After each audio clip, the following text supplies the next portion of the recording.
You see what is happening in Delta State? Most of them deflected to APC because they thought if they go there, especially the governor, is going to retain his seat. But the problem is he's going to have an opposition.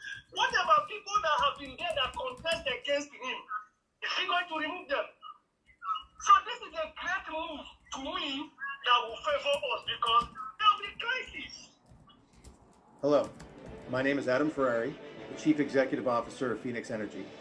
I look forward to you joining us at our next investor webinar, where you can drill deeper into our 9 to 13% annual interest rate bond offerings and see how our company has become an emerging leader in the oil and gas industry. In 2024, Phoenix Energy rose to become the 11th most prolific oil and gas operator in the Williston Basin, one of America's top producing regions. We are now right alongside industry giants like ConocoPhillips and EOG and plan to continue rising in the rankings.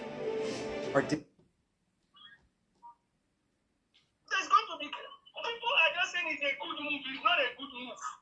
But the only question I want to ask Abulkarim is, with this 7.2 million protest march, what is going to be the logistics that is going to be provided for these people in terms of feeding, in terms of shelter? It matters a lot because it's a good idea on what they want to do. Because where I am in South Africa, there is a parallel government. You understand? A parallel government checkmates the government. You understand? There are things that you want to do. Like in this previous month, there was a hike in tariff. The parallel government refused. Yes, they refused. They want to increase the tax from 15% to 15.5%. They refused because they came, the parallel government told them, if you do this, what about the small business? How would they cope? What about the people that are not working? How will they be able, especially in terms of electricity? So they went to court and they reversed it. You understand? So the parallel government were putting the masses first, not the government itself, because the government want to generate funds, but they want the betterment of the community. You understand? So yes, please, Professor. I am in support of the parallel government to checkmate the government. Because the parallel government, what it does is it reveals the secret of lies that the government are propagating as a propaganda to the masses. Thank you. Thank you. Noise there your background well. So make I let you do. Thank you. Thank you so much. I'm sure you heard it. Just the same question Wayne asked. I think ask the logistics. Somebody also for the comments on that, they asking what will be the logistics for convenience of facilities, in case people won't answer call of nature or things like that. If this kind of protest eventually takes place, we see will be the way we want to manage those kind of things to make sure they don't scatter. I always tell people, they look at the metaphor and just jump into conclusion. Let me tell you, if to say me today, I'm the one that's going to lead it. They built Abuja. Did they build Abuja to just come and hide in Abuja? It's not for them just to come and hide in Abuja. Okay, if you tell them that these people are going to sleep in front of your house, shit in front of your house, what are you supposed to do? You listen to them before they reach there. So what people are thinking is that, okay, we're supposed to have a logistic, have an ambulance, air ambulance, some people that... No, that's not how they build Rome. That's not how they build Rome. When they are carrying themselves to where they want to go to, let me tell you what they do. If you hear anybody, like for example, what they do in Venezuela, and also I think they do it in Peru also, and people are on the bridge trekking to go to somewhere, or what Martin Luther King do when he's doing his visit. You mobilize people. What you do in mobilizing people is to put pressure on all the existing infrastructure of those people that organize it to enjoy only them. Let me tell you today, if there is a war, God forbid, Precious, in your village, and your village people said, God forbid, and village people said, all those 100 people, they are going to Precious' house. My papa said die. My papa not their life again, so no, they don't go see anyone. No, let me. What I want to do is that I want you to imagine. Okay. You are not government. But this one, assume you are the breadwinner of your family, but these 100 people are coming to your house. What do you do? What do you do? You try to see how you solve the problem so that they will stay in the village. Am I right or wrong? No come. Am I right or wrong? Very right. Am I right or wrong? What's your son I want again? Protest. Let me tell you what the process is. The process is message. Go and look in every definition of protest. Protest simply means message. So if you said somebody said, I want to protest, I can come to your studio, just wear a red cap, a red shirt, and red trouser. I'm protesting. Okay. You don't understand what I'm saying. You understand that I'm protesting. Let me tell you, I can decide. So people don't understand easy what it takes, but the government only understand what we are talking about. So government understand. So now if I said, you see, a lot of women will protest. They will remove their shirt, remove everything, and go naked. It's protest. This is you trying to book a trip on your business travel platform. And this is me, using Navan. Yes, it's true. Nobody now start to say, how are we going to clean those videos when we snap them? These are our mothers.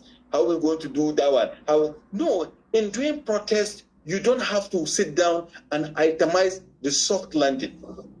That's why the protest in what they call it in Cairo, when that person burned himself, I think in Algeria or other country, then this uprising, Arab Spring started. Nobody, you can see the number. Did he ask anybody that how they managed to poo and eat food? And when they are being answered, do you know where the food come from? So leave this one. It's all people that used to do book protest. Before Prince Chilaka talk, Chooks, I think he's from in the UK. They talk, say, I beg, say how these people they will use get people.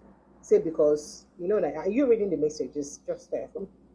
Yeah. See, I want to tell people.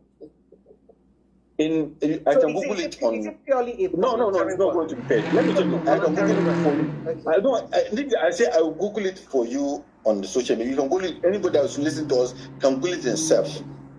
A young man in Zamfara, they arrested him. He said, Zamfara, we cannot see peace. We are going to, I will lead. The young man was saying, I will lead. We will take everything that we have, we will walk to Abuja. It's on social media. Nobody organized it for him.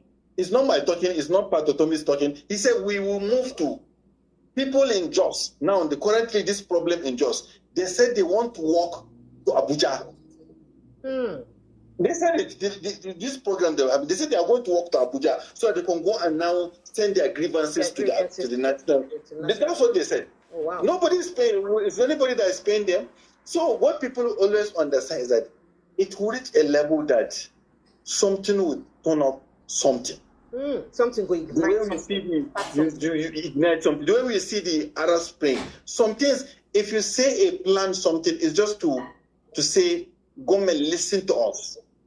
That's why the next thing after we say we are going to do 7.2 million march, we said we are forming a shadow cabinet so that we can have a way to disseminate information into people, so that we know that unless people understand what we want to do and buy into what we want to do and have a clear picture how they are being run and governed, for them to be angry enough to move themselves to where we want them to move. So we know it can never happen. If we just start and tell people just come to Abuja, nobody will come to Abuja. Nobody will go to Abuja. So it's a process. First thing, we declare what we want to do. Next step, we have meetings all the time. We do meetings for us what we want to do. And next subsequent month, you hear the next steps we are going to take. Before we reach that thing, you will see the anger.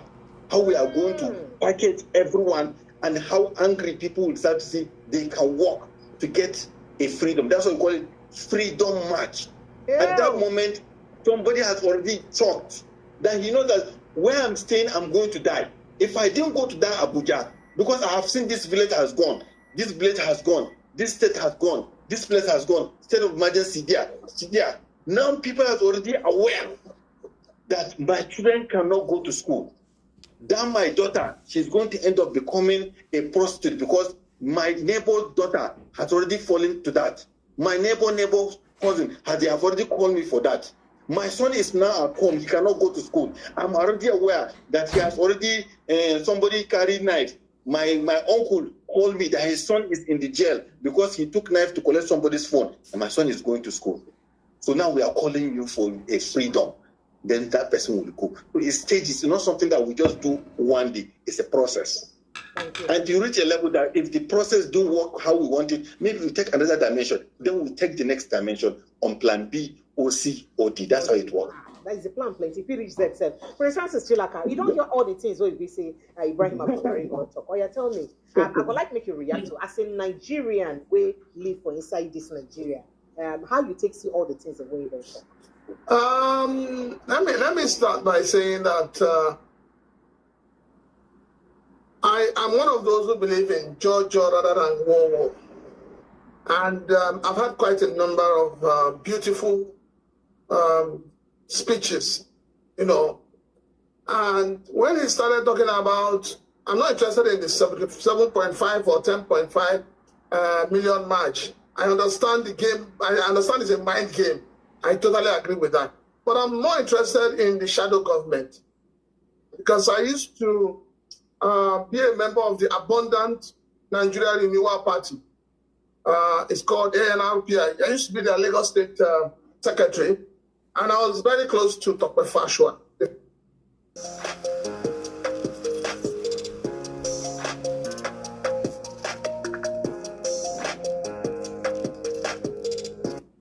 The founder of the party. And I remember at a point in time. Okay, the one who tell us now, no vex, no could explain who him be now. You know, my yeah. The one who tell us now say food. Yeah. The one has been talking rubbish.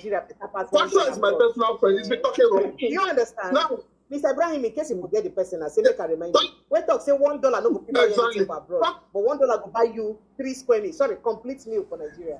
Now, in case you're wondering who he is. Tope Fashua was the chairman of the party. That was around 2006. The party was actually started in 2006 and formally recognized by INEC, I think December 2017. And, you know, through the process of building that party, I was involved. I knew everything. And after that 2019 election, they formed what do you call it? They formed what do you call it now? They formed a shadow government. And, you know, we all thought it was something good. We all thought we were dealing with a man that had class, a man that had integrity.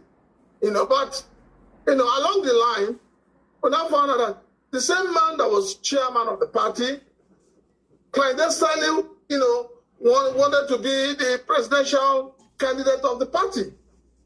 And so he held on to the structure of party chairman and also held on to the ticket of the party as presidential candidate. And then they tried to form a merger between him, Fela Durotoye, and all their allies. Even Showore was part of it. And then, you know, somehow, during their consensus meetings, Fela Durotoye was picked as a consensus candidate, and the rest of them said, no, they don't agree. But the point I'm trying to make is that, yes, we had a shadow government, but it never saw the light of day. Because at the end of the day, nobody actually understood what they were doing. That's the truth. Nobody understood what they were doing. So now... So what's it make you talk this one now? Make them, Abulkarim, make their own matter clear enough, make Nigerians understand. Yes, but now he's talking about it again. And the question I ask is, it's not just for people to come out and criticize the system. I believe in constructive criticism. But in criticizing that system, also ensure that at the end of the day, you do not become part of the demon you are trying to cast out. Because that's what we have seen. That is make the demon. That is make the demon where they cast, no composition. No. The part when it possesses you, you become part of it. You become part of the demon. Now the thing is, if you look at it, Tope Fashua is an SA to the president on whatever he calls himself. Whatever it is. Economic. At the point in time was SA as well. But quite a couple of persons who worked as in the shadow government and in this government.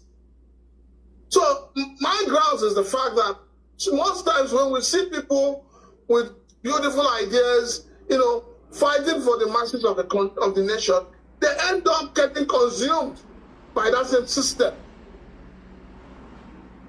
They end up getting consumed. I have a very close friend. I don't know whether she's still a member of the Big Tent. We also had a small unit we're using to during the elections to campaign for His Excellency Peter Obi. But at the end of the day, the whole thing just, turned upside down, and it became an issue of people wanting power, people wanting authority, and all of that. So yes, it's a good thing to have a shadow government, but we must have something that can outlive us. Okay, so Mr. Abulkarim now, following waiting in, waiting be the plan one that they put in place. Say, no vex, say. They say hunger. In fact, now they say they don't even weaponize poverty. So anybody we don't test more hunger before, we'll give no hunger catch them again. So when people don't they carry small carrots, they show rabbits, take carrot, and everybody don't take. And people wait there your team, they don't really take carrot and hungry, they catch them, sister and no go pay them. What you want they try to do, what you want they do on the people want they fix.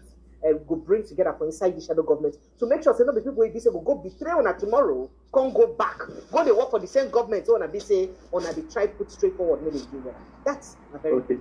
Thank you very much. You see, today on Channels TV, there's I think 7 o'clock politics today. Okay. Mr. Pat Opumi was on that program. Perhaps this is the #1 enemy against type 2 diabetes. The video you are watching cost $1 billion. I think from US. And he spoke for 30 minutes. You can watch it on Channels TV. It's live. It's still on their platform now. Yes. The first thing he does, and I was so loved it, is that he said, I'm talking on a national television, and I will promise everybody that is listening to me here, I'm not doing this. I will not, from now till the end of my life, in any government, not this one, to any previous government that will come, I will not take a position of minister. I will not take position of SC or anything that has to do with that government because of my age. Number 2, he said, I will not receive any contract. I have not been doing contract for now, and he will not receive any contract. And he wants all of us that are coming to come with the mind of selfless service. Point out a direction for this government. And also, we are not here to criticize government.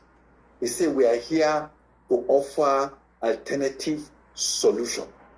So if you say this thing is not working, you're supposed to see what is going to work. So it depends on the government at that moment, at that time, if they want to make U-turn and start doing what is right. Because he said the purpose of this is to give more awareness to Nigerians, not to do opposition. And also, the essence of the program of this shadow government is to make the government work for Nigerians. So it's not something that you hold or fight or keep for yourself to use it for tomorrow. So if today, for example, I'm in charge of health, I'm not supposed to just come and say, government is not doing A, it's not doing D, the rest of D. How will that make me to get something out of it? Or maybe some people enjoy going into government. I have never invested myself, enjoying myself, seeing myself close to government. I've never worked, I've never tapped my CV, I've never worked in any other place. From university, I'm a CEO straight. So I work with all the politicians. I know all of them. I know where I give my services to.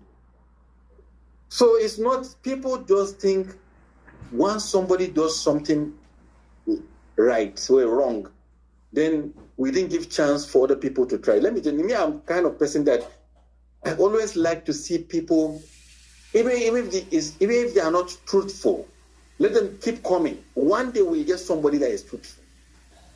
Then they keep parading themselves. Maybe along the way, the calling will come. The opportunity will present itself.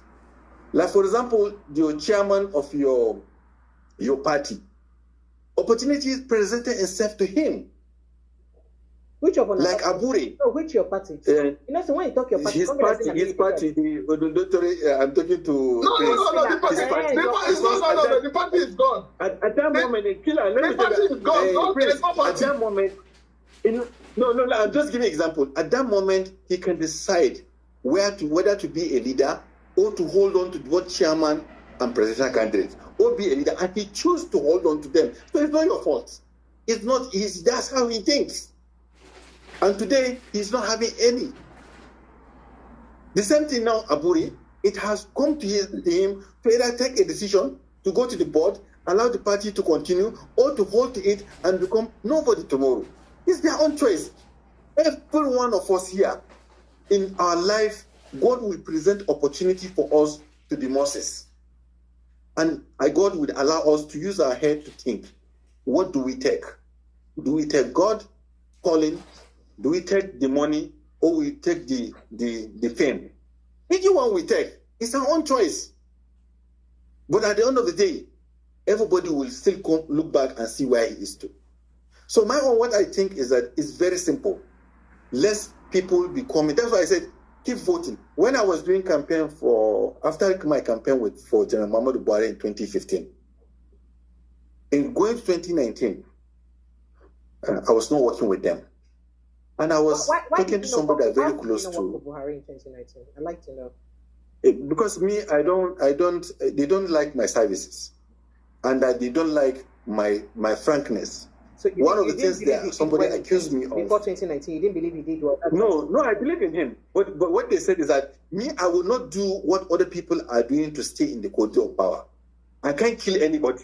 I can't go to shrine. I can't go and swear with anything just because I want to be in the villa. I can't. I was not built like that. Somebody even accused me that one day I showed Buhari something on the phone. It's above protocol. We don't do protocol like that. Presidents are not supposed to know anything. It's only when they allow him to know that he will know. I don't stay in that kind of environment. So wait, you mean say I still go there like this now? Still they know everything what they happen. No, now that's how it happens. It's Prince is here. Prince is here. I probably shouldn't be telling anyone this, but this simple tool is about to release 50 million, and here's how to get a piece of it. The secret is to access this new tool every day. Let me tell you, I'm not telling you. That's how it works. That's how it works. It's not even the same television that you are watching that the president is watching. It's not the same newspaper you are reading. The president is reading. That's how they catch him. They put him. They tell him everything is okay.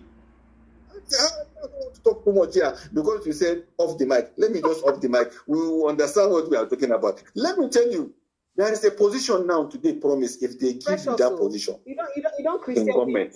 Precious.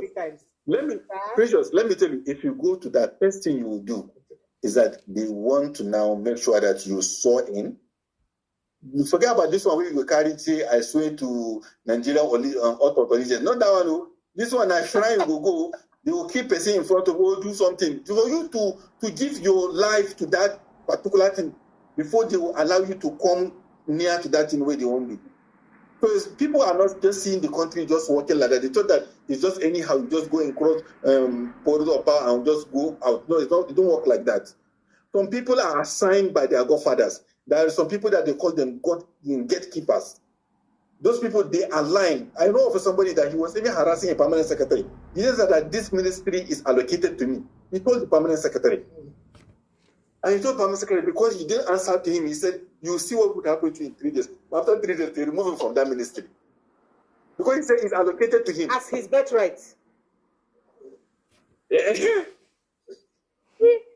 how it works. So let me leave that one like this now. That is, how do we change that? That's what I'm saying. That's why if a good person comes, they try to see how they will penetrate and cycle him. Did you see Tinubu looking like the same Tinubu you see in Lagos in 1999? Did you see him as the same person? The way he talks, the way he acts, the way he does this, take his walk. Ask about Jonathan, ask about Buhari. Buhari, anytime he comes on television, what did he tell us? He said, I'm not aware. He's not aware. Everybody knows. We even make it as a name for him. I'm not aware. So the truth of the matter is that we let people, when during that time, I tell people, now you have opportunity after removing, if you remove, what's his name, Jonathan, now 2019, try and remove Buhari again. When I go to radio station, I say remove Buhari. If you remove Buhari, you are sending signal to the next coming president that him too, if he refuses to perform, you still remove him. So if now politicians are aware that these people, 4 years, if you didn't give us what we want, we'll remove you. Let me tell you, the greatest gift Nigerians will give themselves is removing Tinubu. Forget about who they are going to put there. Because people feel like nobody can remove him, he can do whatever he wants. If Nigerians remove him, any other politician that will come will respect Nigerians. He will respect, I swear to God, he will not do anything against Nigerians. He will not buy plane without Nigerians' assent. He will not go and give 15 trillion Coastal Road without Nigerians. He will not do anyhow appointment. If he knows Nigerians will say, you are not coming back. As a governor, if you keep on changing governors, there is some state that people cannot have 2 times. Before, like Kano, is Shekarau that has made the first jinx to go for second term. People like Bauchi, there are people that change governors. Even if you are still governor, it's not guaranteed. It's not guaranteed. But now we have governors that will take the whole mandate of people and move to another party. So changing is giving the masses the power. So when you are campaigning for somebody, don't showcase I cannot go and showcase Peter Obi as the Alpha and Omega and person that is better. Among the people I see today in front of me, today, Peter is better than all of them. So I don't choose Peter because he's an Igbo, who is a Christian, who is somebody. Showore is not a candidate. Please stop that. You can't even Showore is not Precious. No, Precious. You see, we make one big mistake. Showore has never and will never be a candidate. Showore is an interloper. And we need to begin to tell Showore the truth. Showore does not have what it takes to lead a country. He does not. Just apart. Prince. My own is that how she even put the name of Showore and Peter on the same. You know what? Precious, I enjoy coming to the point. This one when you put this one, that guy inside my chest. With all my conversation, you call people out there and now say Showore. Everybody, it might look like we're driving out here in the middle of nowhere. In a lot of ways we are, but we have a good reason that we're traveling out here today. We're going to see one of the largest energy breakthroughs. You want to get only 14,000 votes. That's votes that people get when they are contesting state assembly. No. I'm telling you are wrong. When you are contesting for Nan's president.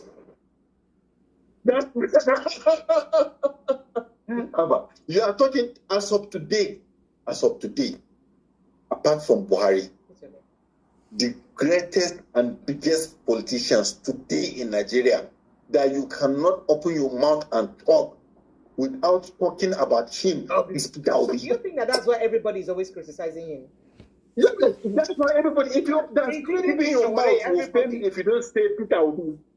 If you don't talk about Peter Obi, you are not a politician in Nigeria. That's it.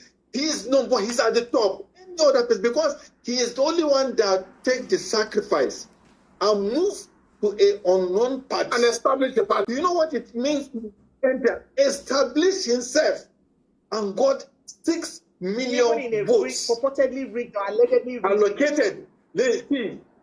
Allocated 6 million votes.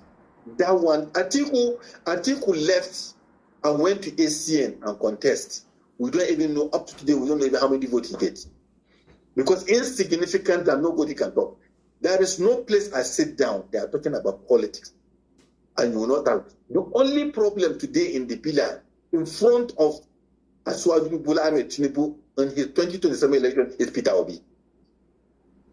And that is why they are trying to ensure that no political party stands for him to contest it. Party stands so that he will not have a place to contest. Because they know anywhere he contests, if there is no any article, if he's going to be the arrowhead and get a very good vice presidential candidate or maintain the political candidate from the northern Nigeria and secure his votes, he win election.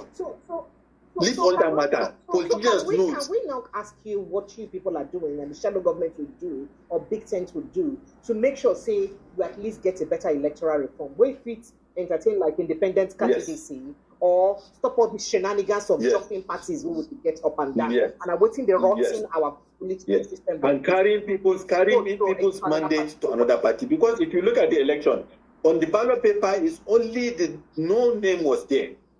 Party. It's party. So what can we do so that we can start when people voted in Delta, they voted PDP.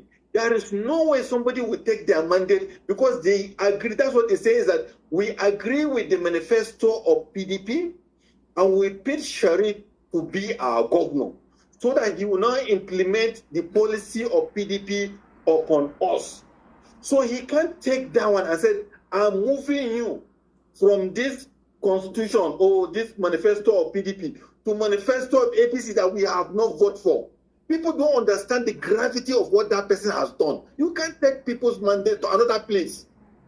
I can't marry a lady here and I'll say I'm now transferred without divorce. You marry Blessing. There's a lady Blessing in the comment section. You marry Blessing and you now transfer her over to Mr. Chilaka. Say, Prince Chilaka, I hereby give you this one. I don't want to marry you. And Prince Chilaka will automatically marry her on. Is that even possible? So my work, Precious, from now to next year this time, is to keep on going from TV to TV, radio to more especially a program like your own. Talk to Nigerians, give them hope. They should not run away from. It's good to keep trying people. Even if they tell you that Peter is going to be like them, and let him come and be like them, we remove him. Check it out.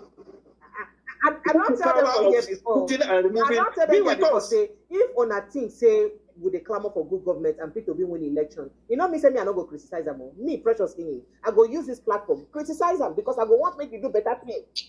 Put him in check. Let me continue to do better thing. What we want is the good of the nation, not the good of an individual. Yes, Kuma, let me tell you, if he goes, he has the same opportunity that we call here.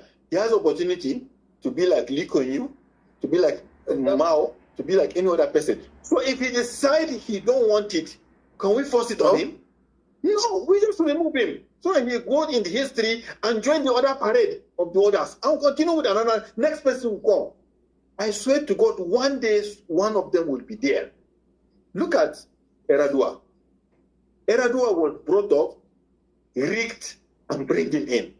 But his speech, he said, I'm not happy with what carried me from there. Why do I use Navan? No one asked you. It makes managing business travel spend so freaking easy. And I'm going to put up a committee to look at it so that it won't be like that again for the next person that is going to come. Second thing he said, they increase this fuel to this amount. No, I'm returning it back to 45 naira. That's one of the reasons why. So one day, someone will come. He will look at all these things they have done. He will do it back. Today, opportunity is given to Aswaju. Go to look at him and said, let me see what you can do. Take my people to Jerusalem. That's just what God tell him. And he said he don't want to. He wants to buy Escalade. He wants to buy private jet. He said that's what he wants to do. Okay, now. What you God go do? What do we go do? We go for some. We go for some. Now, I want you just to come, talk to people, and remove him. Straight. Thank you so much for that, brother. And I always say I even tell him in front of him, I used to tell Peter will be in front of him if we're having a conversation. I say, Papi, the energy we will use, put you enter.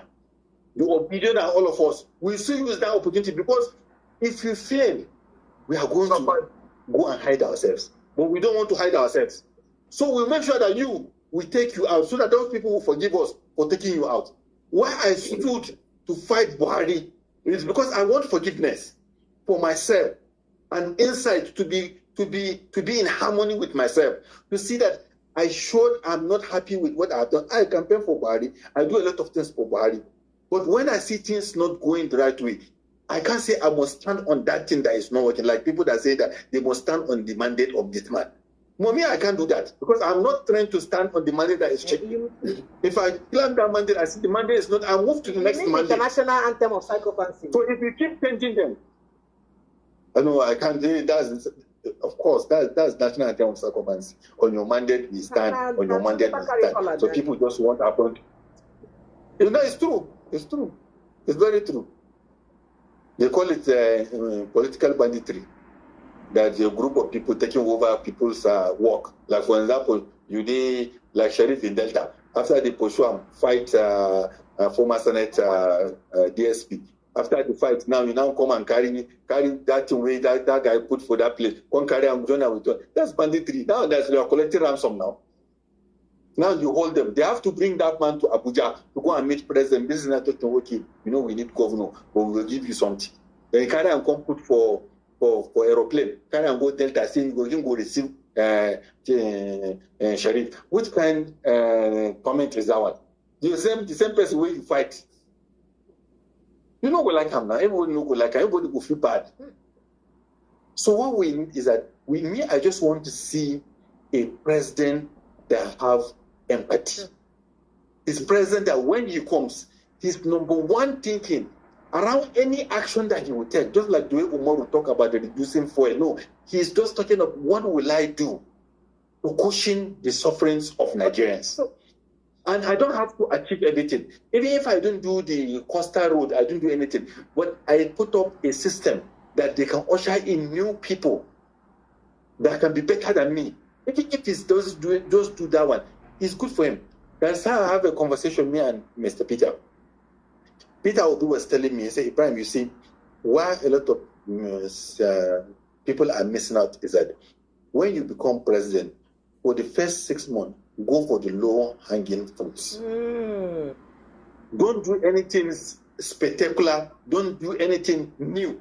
Just go for the things that you know directly you touch. I asked him, like what? Until like what? He said, Ibrahim, we have what we call UBEC. UBEC is sitting on almost 1 trillion naira. That governors supposed to come counter funds to do it. He said, what I will do immediately is that I will talk to these governors. If they don't have money for this counter fund, then I will say, I want to utilize my own money, which is 1 trillion. Therefore, each one of you must submit all the location, GPS location of all the primary schools, that's LEE, and the secondary school. I say the first thing I will do is that each school, the principal, the ex-school boys, and the teachers association, that's tripartite. He told me that each one, he said, that's what I did in Anambra. I will put them together. I will tell them to go and bring a quotation to rebuild that school. But the painter, the carpenter, the plumber must all come from that locality. If they can't get it from that locality, then from the next locality community that is close to that community, so that the money of paying those people will not skip out of that particular place. So I'll put the money. So we're sitting down, looking at him. He said, Brian, after that, I will go to the primary health center. That's why today, he said, today I did not become president. Excessively, feel extreme fatigue, or have blurred vision due to diabetes. Place this under your tongue and flush out sugar. I go to make sure that I give donation to all the what they call School of Nurses. He said, my main project when I become president is to make sure I send 3 nurses to every primary health center in Nigeria. So if I didn't support them today, I may come that day as a president. First 6 months, I don't have people that I'm going to take. He said, that's why now you see me, I'll go to school, I will give 15 million, I will give 20 million, I will give 150 million.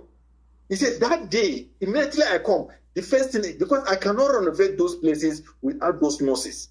If I give those people 3 nurses and I send drugs, and I do this school, people will start talking. He said, universities and every higher institution that belongs to government, I will make sure that a young man will enter toilet and open tap I will bath with water. He said, this one, there are small things. He said, every road, if you move 6 months ago, you take you sometimes to now because the road is damaged.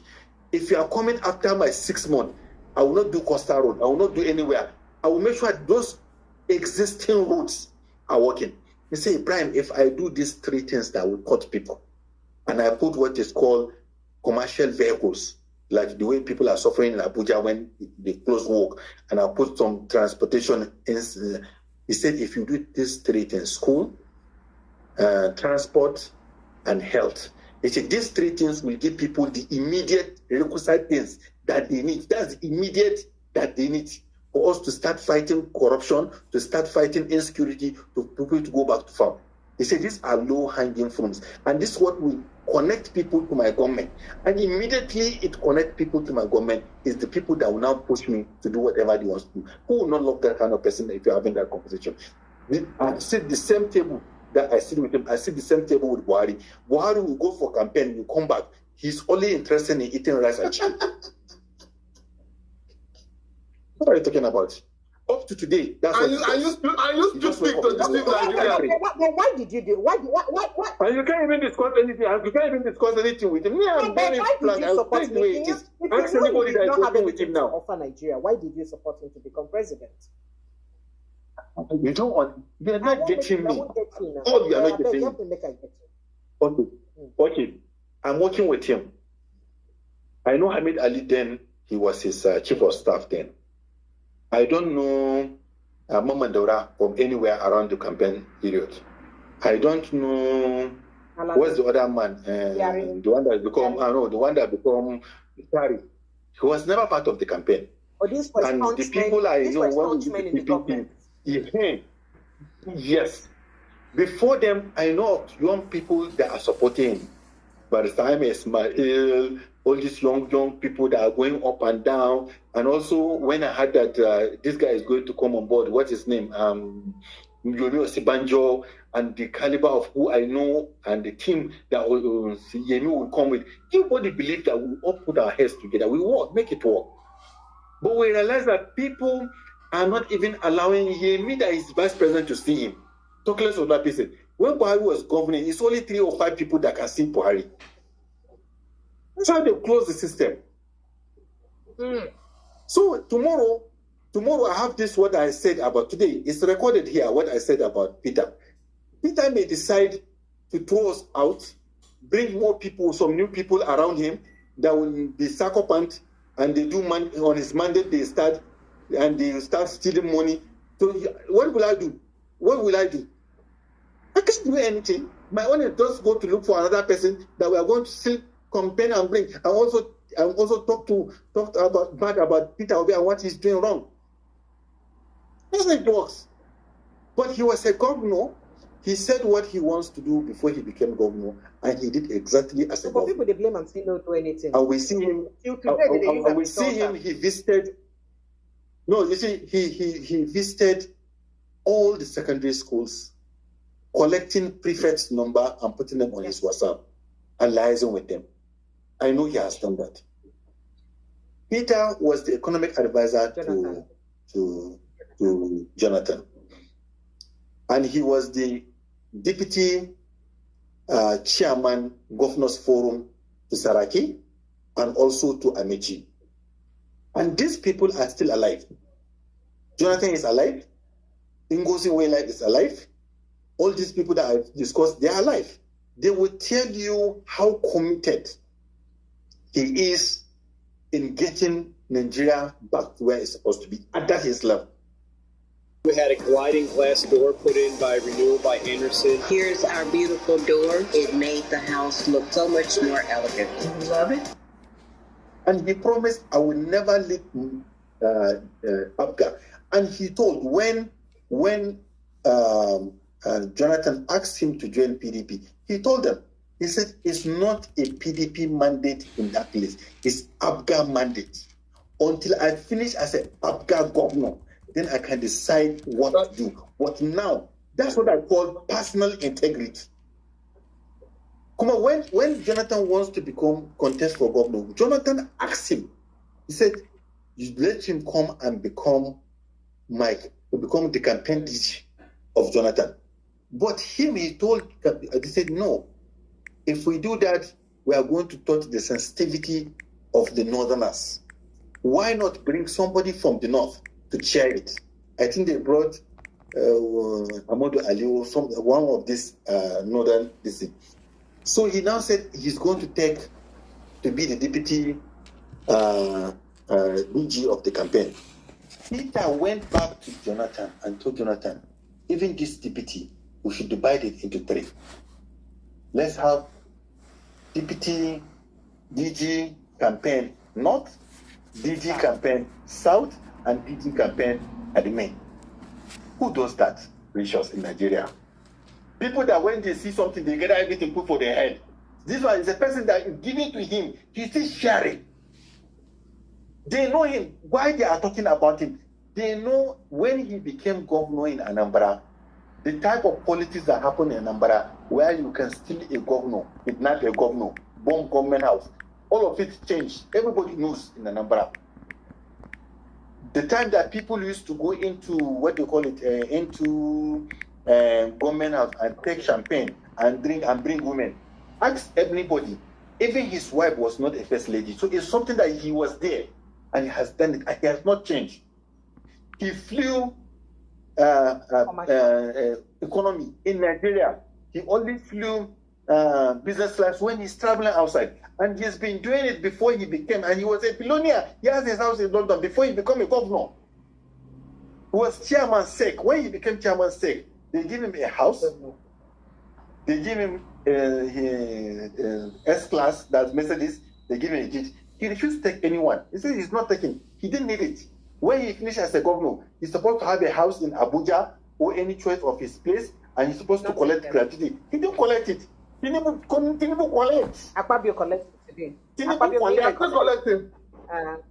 Akpabio collect. They are still collecting. With all the money they have, they still collect. People collect. But this man say no. Oh, they all know him. Let me tell you, these young people that you call them obedient, they don't even know Peter the way these people that are in government knows Peter. Oh, wow. Peter will never take it. Let me tell you what you know about Peter. Jonathan once called Peter. He don't want us to be telling this story, but we said it. They are in South Africa, I think, also. And they have rebought with oil well. He told Peter he's going to be part of the people that are going to give one of those oil well. Peter said, it's not my field. I'm a banker. If you give me oil well, what will I call do? him so get oil well. People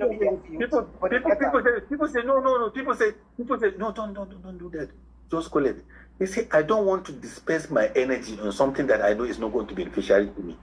Why will I collect something? It's better you give it to somebody that will be beneficiary to that person. I don't need it. And everybody around them, they know about the story. But nobody wants to talk to him.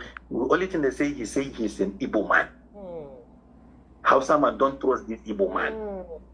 But nobody up to today is talking about he has case in the FCC. Nobody said that he stole money in SEC. Nobody said that he stole money on all the companies that he become chairman. Nobody is talking about that. Talking about him being Igbo and being a Christian in the north. But nobody is talking about him that he cannot perform. He is in university in 1987. He told us in university he has a boutique and he built 2 branches for a bank as a student. So somebody that makes money, you can't compare him with somebody that comes to government to make money. Because money in government, you will not enjoy it if you are not good in making money outside. It's money that you walk on street and make that is taste good in your mouth. That if you chop them, you touch them, you go taste the taste. So and that's the difference. Somebody just asked. Let me give you one example. I don't want people to know Peter. I just want to add one thing about Peter and his mindset. We're Phoenix Energy, a family-owned oil company focused on unleashing American oil from North Dakota and Montana. We've already sold over 2.9 million barrels, creating steady jobs for hard-working folks chasing the American dream. You can... Peter went to see Ali Gusau. Let me just even call name. I will not say one big man, Ali Gusau. In his office, they were sitting down, they brought tea for them. And they brought tea. Everybody that is sitting down there, you know, Ali Gusau is from Zamfara. So you know that mostly it's going to be Hausa people around. Peter was part of them. And they took tea. Everybody that took that tea is happy. He enjoyed the tea. He wants the tea. Some ways they are going, they take their own one way they carry go house. Peter quietly take his tea and now take the wrap of the tea and put in his pocket. 6 months after, he went to Aduglo's Gusau house. People did there. As he's leaving, he bring 4 cartons of that tea and now give to Ali Gusau. Ali Gusau said, Peter, how did you get this tea? He said, no, no worries, sir. This one is just for you. I am the exclusive dealer of this tea in West Africa. So he took the prototype. He said, then Ali Gusau said, you see the mindset between you and them. You've been taking the tea. But him, he now said, as of today, I will call the tea now. You will be seeing it everywhere. Up to today, it's Peter that is bringing that tea to Nigeria. So me, I travel with him, I talk to him, I have conversation. Some things I can't even say it here. Exceptional. Only extraordinary people will do that kind of things. So when we are calling leadership, it's you that will lead us. It's your mindset that will lead us. It's your integrity that will lead us. Buhari choose to work with his people. Whether they do babalawo to him, whether this is how he ends. This how he ends. That's his end. I don't know what happened. You're saying that the hyenas and the jackals took over government house.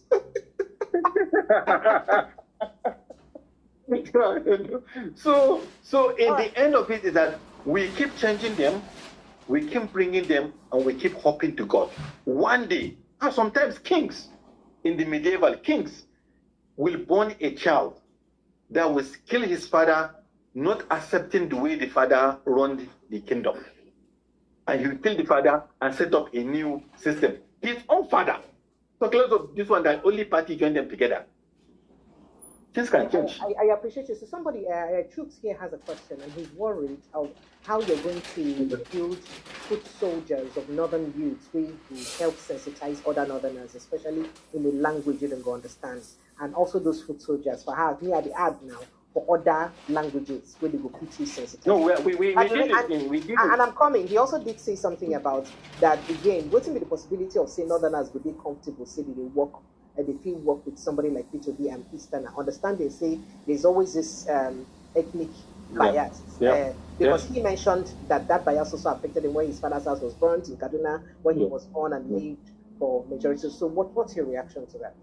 So you see, it's very easy. That's why I said I like this program. It's very enlightening. Anybody that comes to us today and listen to us, I know this your program has been like this, and this is a good place for people to come and listen. You see, awareness is very important. If you don't know something, you run away from it. Sometimes philosophers said the good things are behind what we fear. So once you conquer the fear, then you get what you want. But if it is best for you, you always get that, well, how will I do it? How will I say it? Even if you know the young people that goes to a girl, you'll be surprised that girl that you've been feeling, if I go to her, she will not like me. And then you keep on. But one day you get that guts and say, let me just talk to her. You saw that she's a nice person. She talks to you back. She fall in love with you. And you're not marrying you. So it's just that sometimes we have to try things that we are afraid of. My own is to talk to different class of people, more especially traditional leaders and the clergymen and also the religious people, which we're going to link up to them. In the north, we have a system of Islamia, where we talk to people, where we learn things, and those people, we take them in high esteem. So that's the people they use for the Muslim ticket. So now they are very angry because they tried the Muslim ticket, not working. So nobody will come back to them tomorrow, and now I start. You know that it's just politics. So nothing work with that one because they have done the Buhari for the tribe. You know, they don't do religion. They want this one for religion. You know, definitely now they have to look for something. And I the kind of thing I'm going to teach them be this to tell them say, "On I don't vote religion, you know work. On I don't vote tribe, you know work." No, we've been saying it. Because you see my plan, I've been saying it. So now we are now talking to them. Kuma, president is not the all power of the mega, it's the help. But you have to be very look attentively to who become your governor. Who are you sending to National Assembly? It is very key because if you put the wrong people too, that person will hurt you more if he's not willing to work for you. So we now trying to show them the enemy is not in the distance. The enemy is close. You have to watch the enemy very close to you. And you see how their children are going abroad to study. You might be supposed to go there. Now they even announced they have canceled presidential scholarship. They have made all of them who they are today. They cancel it. They say they can't have so the that money means to that is parity. That is parity between the rich man picking and poor man picking. They don't close them. Because that's not the only advantage. Now the only advantage is small poor man picking. The advantage is that scholarship for you to become. So now we now tell them you have to get somebody that will help you. And then you have to start talking to them is that Nigeria needs healing. It's you that you need to use 3 cycles. 1 leg, 2 leg, and 3 leg in front. Anytime you want to go, you just only want to go with 2 legs, and then that tricycle refuses to work. Just gather momentum and gather confidence and put that last one and now try them now. Igbo is the last thing we try. Even during everybody that fought during the war knows the ingenuity of Igbo people during that war and what they can create. So we need it. Do we need it? Instead of for them to be complaining and us to be abusing, why not we get somebody? That's what I always call unity for national development. Because what the question as God is asking is the unity first. You cannot bring development to Nigeria if you didn't refuse to unite this country. So the first work that anybody will come to do is to show us that we can work together. We cannot be Igbos, all of us. We cannot be Hausa. Our diversity is real. Strength. But how do we manage it? How do we manage it? How do we put up a system so that me, I'll feel comfortable? An Igbo man will feel comfortable. Ijo man will feel, because even if we divide this country, among Igbos too, and Igbo, he's seen an Igbo from Anambra, not as real Igbo as the Igbo in Enugu, not as, even within themselves. A Catholic in Anambra is seen an Anglican as a different person. So we know all this. If you come to know the same thing, you know, the Sunni person is seen a Shia person as a different person. And also, so if we say divide the country, we divide, the division is still going to continue to our house, because in the house, you see brother and a brother, because they are from different mother, they still have very few, some of them are not even talking. They continue to divide. So the only idea is that if you have a goal in front of you, like the way we go to World Cup, because World Cup is scoring is our major problem. All of us now watching, nobody is looking at Kanu as a Igbo man. Nobody is Ahmed Musa as a Hausa man. All we need is goal. We don't need goal. If he score, if Ahmed Musa score, all of us, the Igbo, the Hausa, will run outside, all of us one time, and we run back inside, all of us. At that moment, it doesn't. Yeah. That's the same thing we're supposed to use when we want to move our country forward. At that moment, we have a goal, we have a vision. Our goal is to be #1 country in the whole world. You see how an Igbo man is bringing his ideas. The Hausa man is bringing his ideas. And the man will bring his ideas. Nobody is thinking that this is Muslim, this is Christian. Everybody wants to now achieve one thing, a goal in Nigeria that showcases itself among the whole world that this is the country that we have. At that moment, you will see us celebrating Nobel Prize of Swali Suenka. All of us will be clapping. We don't even matter whether a Yoruba man will carry him. We don't even want to know. We just know that this man is in Nigeria. We'll all be happy. So if we continue to talk, I think the most important aspect of the polity is that you keep talking. Now, if I have this conversation, I always say it on radio. If only one person, it's only one person that agree with me, and understand what I'm going to say, and he pick up from where he wants to go, achieve something. Then we go to the next program we take. That's how you change society. You don't have to bring ideas that if you bring idea and everybody follow you, that's you don't even know what you are doing. Peter always tells us, he said, I always tell my commissioners, if they come to a meeting and they all agree with me, I will sack them and bring another set. I want them to challenge, I want them to ask. And bring their own ideas. Bring them, because he knows that my ideas is just me.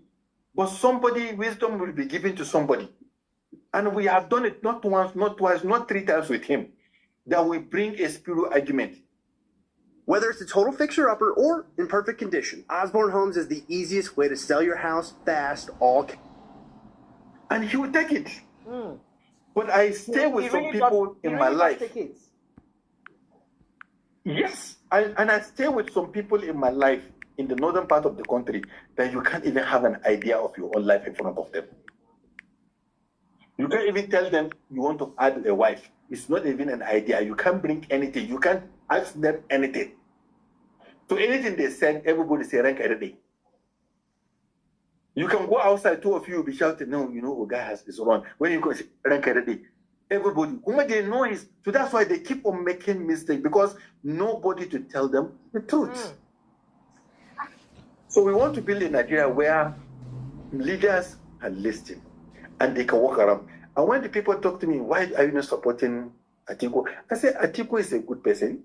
Atiku is a former vice president. But what we need now is not somebody that will sit in the villa to make appointments.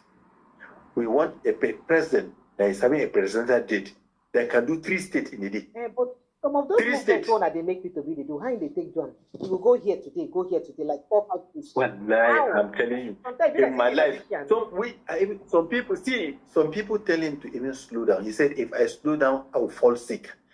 I've been doing this for the last 45 to 50 years. Yeah. He said that's a year. He do 5 years straight. He has 2 offices, one in London, one in Nigeria. He will do 4 days in Nigeria, 3 days in London. For 5 years with us keeping 1 week. Yeah. Okay, Ibrahim. I beg, promise us you will come back another day. I said, why are you not going for vacation? He said, if I go on vacation, I'll fall sick there because I will not be doing anything. So he said, why I don't even have maid in my house? Because I want to keep working. So that I will go and get you tea, I will come back. He said, before I know, I've done like 20 steps, 30 steps. He said, if you go to the doctor, how many steps? He said, you do like 5,000, 8,000 steps. So he said, that's why I want to do it. So that's why in my hotel, I prepare not to enter lift. I prepare to go down so that I'll be counting my steps. So that I will do some exercise and stay healthy. So we don't need somebody we don't want somebody that will stay in the villa. You understand? Because from Buhari, it's only Obasanjo that time that was busy moving around. After Obasanjo, we don't have any president that you see him in 3 days, 5 days in another state. So, okay, Ibrahim, this where we are. Make we finish up quick, but before we wrap up, this president will be 2 years in office in the next couple of days. He promised us he will come back at least first week of June. Make we talk about waiting we don't send, because I know say by 29th of May, he will reel out the achievements when they achieve and things when he don't do for Nigeria. He promised us say he will come back after that. No problem. I already given my life on, so that parallel guy, that's a shadow government. He will come compare what he talks we don't do. Come compare and to what he is supposed to do. Right. And so that I will even try to bring part of Tony to this platform so that you can come and talk to us. Thank you. It will mean a lot. Yeah, but before it's very important for you. Yeah. Make I hear whether Chooks won't talk something. Chooks, very sharply, you want to say something? I know you've been. Yeah. Hello, can you hear me? Yes, we can all hear you. Yeah, I just wanted to find out, because obviously it's been quite interesting hearing Mr. Abulkarim speak. It's quite motivating to know that. For the purpose of him and Mr. Chilaka, can you remind us your name and where you're calling from, so that? Okay, I'm Chooks. I live in the UK. I was born here. I went back to Nigeria when I was 4, and I lived there until I finished secondary school. But I came back here I'm still passionate about going back to Nigeria, but obviously we know the security issues with Nigeria. So for me, it's the key thing is obviously I've plugged into what Mr. Abulkarim says, and I believe it makes sense. But I guess my question is, what is the call to action for everybody at this point in time? What do you see people doing? So you've had this session with Precious. What's the call to action? What next? Okay. So Mr. Abulkarim? Yeah. Well, yeah. My one is that, as I said, is that people use mediums like this to first preach the gospel. Everything starts with talking. We are so quiet as a country. We are so quiet as the people. And people are not informed. People are not being pushed to start talking, because listening is one thing. You will have all the ideas, you keep them to you. Until you start talking and people start asking you questions, you start to know that at least I know something. So if you didn't talk, that's why in the UK and America and other places, verbal questions are very important than just putting people on paper for them to just tick whatever they want to tick. Professors want to ask you so that they can have an idea exactly if you have already comprehend what we... And the argument people are doing is that they are afraid. Yeah. I know a lot of people that will say, well, you can't remove incumbents. Some people, knowing the history that we have removed some incumbents, but people said you can't remove incumbents. It's the almighty Tinubu. You cannot do anything. The INEC is corrupt. The police is corrupt. But what I always tell people is that keep talking. From now to next year, this time, any space you get, keep talking. Any platform you get, say something. Give people hope and confidence. All the places that the small reading I used to do, if I'm reading about medieval, and I see change in what happened to a country, maybe in when war is like a small peace. Mm-hmm. You find the story coming from one person not agreeing on how the country or the community is being run. He started to isolate himself. He put up an idea. He get one person that he now discussed that idea with. Two of them agree. He now start to push that idea to other people to understand what he wants to do. Then it will now become up to the level of revolt and then changing the system that they have. So I think any other place, even including when you look at religion, you look at the stories in the Bible and the Quran, you all see the same direction and the same format. What God equipped this his prophet with is about them to start talking. Once the talk is out, the ideas are going to keep shaping. Mm-hmm. So I think this thing that we're going to do on the issue of what they call it, shadow government, we really want to make sure that at least we equipped Nigerians with a lot of knowledge on how they are being governed and how to challenge people that are not governing them well. And number two, we want to recruit more people into the platform through the big tent and the big tent. So we are having a seminar in the next 2 weeks or so in Lagos, and then once we finish, we put up what we want to do, and we now go out to the society to talk to them on some of the nitty-gritty of the action we want to take and what we want to do. Apart from that, I think I will bring my boss, Mr. Pato, to me to help add more words to what we are trying to catch up with. But please, it's open to a lot of ideas. This is what we have. The first stage we have is this the 7.2 million match we have got just to bring attention of the government. But the next step that we took for us to make sure that we do what we want to do is to put up this shadow government and see what we can do.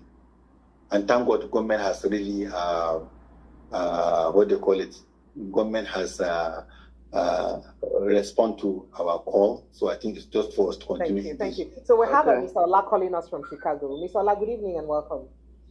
Good evening. Welcome, sir. I've texted you. You're welcome. I texted you. I don't know. I don't want you to miss it. Okay. So you're telling me what's in your text. Yes, I greet Chilaka and your excellent guest. Excellent guest, sir. Yes.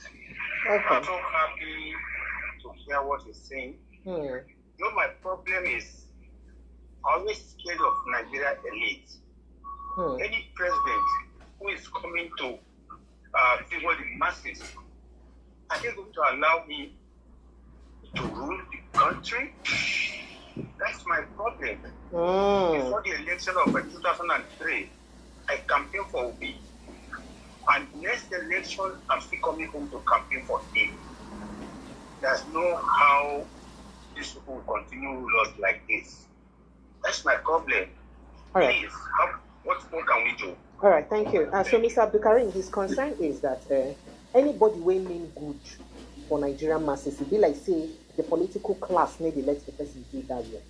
So, say whether, since if we say person mean good, say person will mean good, what's the possibility, say, they go allow that person even come join government and to work for the people, for the good of the people?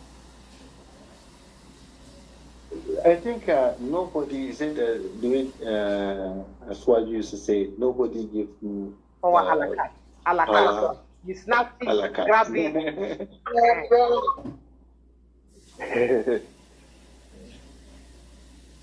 Thank you, Shooks. You're done now, right? So I can let you. Yes. Oh, yeah. Yes. Okay. Thank you. Thank you so much, Shooks. Oh dear, I think the internet has put out our guests. But it's been an amazing session. For instance, feel like as the Reverend Father, where you know be now, you're supposed to do the grace for us. Whilst we see if you can join us to round up that conversation. So you're supposed to do valedictory session for us. What did they call them? You know what they call them for church now? No vex. I'm not a church girl. Now folk as a big folk. Well, I wish he was still online. His like I said, he has spoken well. For me, it's not just about the talking; it's about action. Wow, Omo, wow, guys. In fact, this interview was seriously on point. I can't even pretend to even go. This is what I have been desiring, I've been wanting to see for a very long time. And that's what this is what this interview was all about. I decided to bring it back here so that we can complete it together. You know, say this matter, all of us were inside it together. That's why I decided to bring it here so that we can complete it. What? Together. Omo. Hey. A lot of gems. So where is Tracy? Tracy tell me say gems today. Omo. Yes, a lot of gems. Everything he said, everything Mr. Ibrahim said, everything he said, I second. This is what I've been waiting for the longest time. Like, action. We need action. We cannot continue to talk and talk and talk. And the country is fast sinking. Everybody, every Nigerian, if you're a Nigerian, all hands on deck. We cannot continue to shy away from our responsibilities as citizens. We cannot continue to complain and not do anything and not play any role in making sure that Nigeria works for everybody. We cannot continue to do that. So everybody needs to be part of this. Nigeria is going down so fast. People don't know what's going on. Today, as I wake up, you know how many people on our live? Almost 50 people. Every single day. It's not normal. It is not normal at all. Everybody needs to make this their business. Nobody you not get excuse. You not fit to say, oh, I don't know, this and the other. You got to make it your business. It's your country. You only have one. You don't have two. All of us see as the world they go now. Only one policy, they go say, oh yeah, make omoye, kene, mekuna kari una karanga, mekuna, what?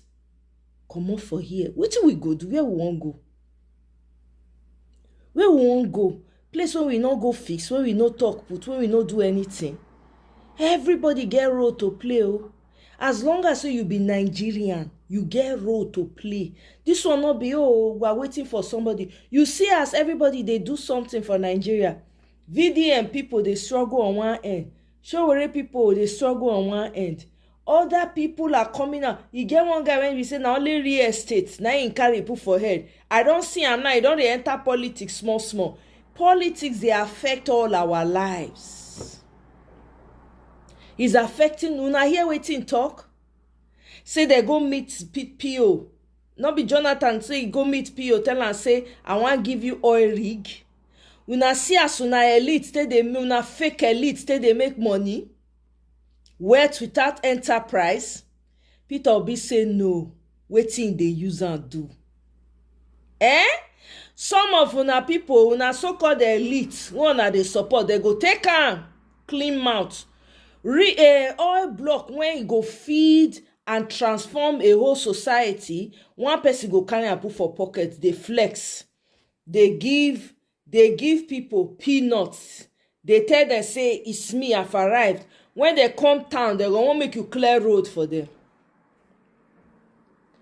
I don't see any politician that can do it more than Peter Obi. As long as Peter Obi is the one that is president, I support.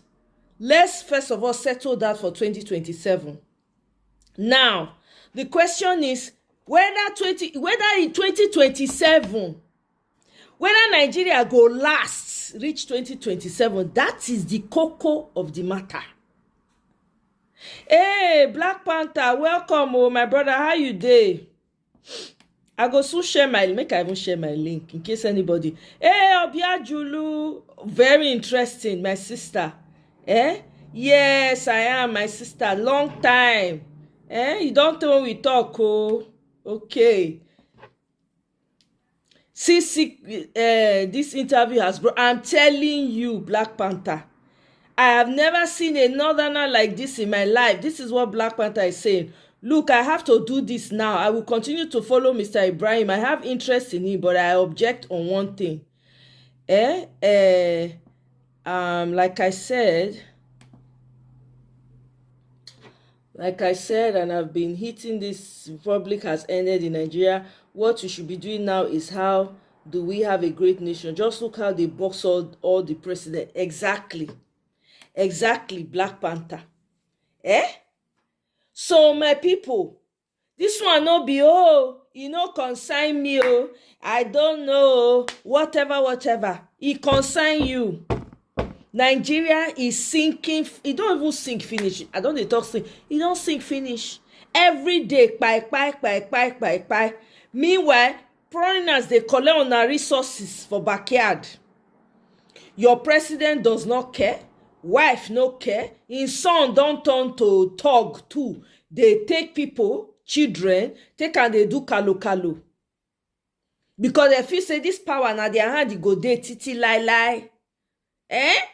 Tinubu the same thing. He don't work out the whole face of the earth. He not see investor when he say hello. Now they tell you, say, may you come. All the hard work when you don't do for Obodo, may you come give them so that they go take them from your hand, destroy the business, push you out. That's what they are planning. That's the intention. Because, past experiences of people has proven it. How many people have gone back to Nigeria to go and set up businesses? What happened? Buying of fuel, buying of diesel. They are all the money when they take on do the business. Film, it don't disappear. It has disappeared. I'm very pleased with Mr. Ibrahim's interview. There was another one I found that I want us to listen to. That's about 20 minutes long, but it's very crucial that we listen to it. Okay?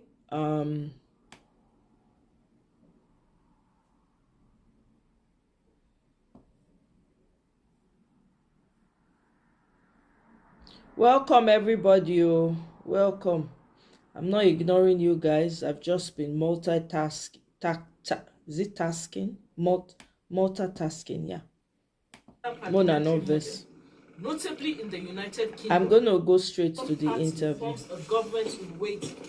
which designated shadow ministers. So it's the same kind of thing? Government portfolio. Okay, so let's listen. The structure ensures the opposition is prepared to assume power if the ruling party loses confidence or an election.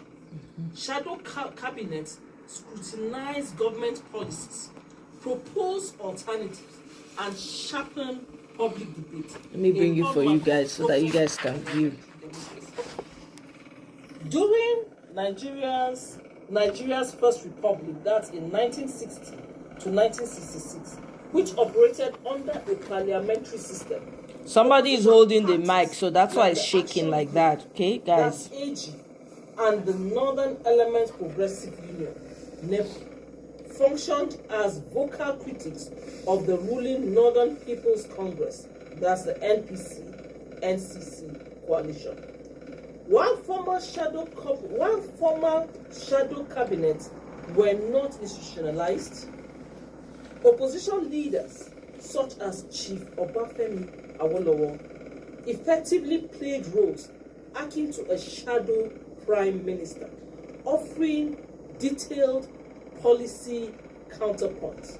This dynamic collapsed after the 1966 military coup and Nigeria's subsequent shift to a presidential system in 1979, which centralized power in the executive and diminished the opposition's structural influence. Utomi's initiative adapts a parliamentary tool to a presidential framework, arguing it is necessary to revive Nigeria's enfeebled democracy. Proponents highlight several potential advantages. Number one, accountability mechanism. With opposition parties in disarray, a shadow government could systematically monitor the Tinubu administration's performance, particularly on issues like insecurity, inflation, and unemployment. The second point is policy alternatives. By mobilizing experts and civil society actors, the platform could present actionable solutions, countering government narrative and enriching public discourse. Number three, democratic resilience. It could deter authoritarian drifts by ensuring continuous civic engagement, especially amid concerns about Nigeria's slide into a de facto one-party state. Political analyst Abulkarim Ibrahim notes, this initiative reflects the failure of leadership. If the government addressed hunger and insecurity, Utomi's intervention would not be necessary. Critics, however, question its feasibility. Outside of parliament, I'm just going to move it to the point where maybe he probably started talking. Is unprecedented. Because we've kind of heard most of what this lady is saying from Abulkarim directly. Was a desperate demand for faith as a symbolic gesture. The political elite. This article, Ibrahim Abulkarim, the DG Big Tent. Sir, you're welcome to the studio. Thank you, and thank you for having me. Thank you. Let's go straight to the point. Before we go into that, let's know a little about Big Tent, so that you give us a background of where you're coming from. Okay, Big Tent is a group of professionals, politically affiliated and some not politically affiliated, all residing in and outside the country. People that have Nigeria at heart, people that see it as the democracy that we claim to champion is not working for Nigerians, it's not working for the people, and they feel that we have to create a big tent where all of us can come, have a conversation and chat the way out of this government. The primary purpose of government. The volume is not. Is the volume okay for you guys? Let me know if the volume is okay for you guys, because for some reason I'm not hearing it clear. You know, it's like the fan that they have there is not Otherwise, we're just going to jump right to Peter Obi in Cambridge, okay? I think I saw it in the Ginger Media. Don't worry guys, I'm gonna have it start from the beginning. Yeah, it's a bit low. Yeah, thank you very much. Thank you very much, Michael. Let's see, where is this?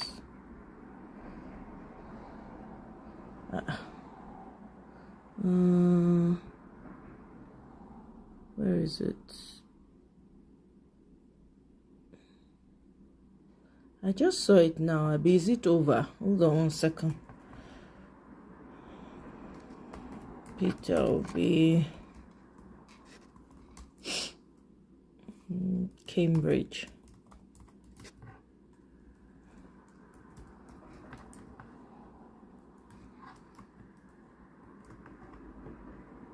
I thought I saw it now.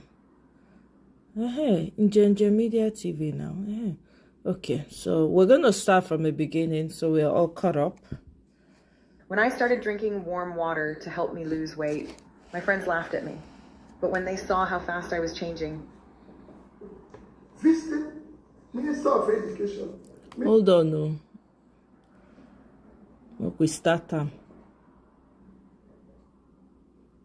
We need to ramp up. Nigeria matter. We can't take a break, oh guys. You position yourself as a reformer and advocate of frugal and efficient governance. We've seen how the country is today. Oh shoot! Sorry, I need to share it on my other screen. And your presidency, given everything that is going on, the fiscal challenges, security situation, and all that, can you give us 3 immediate reforms that you would do? Say you're president in 100 days. What are the things? 3 things you think you want to have done?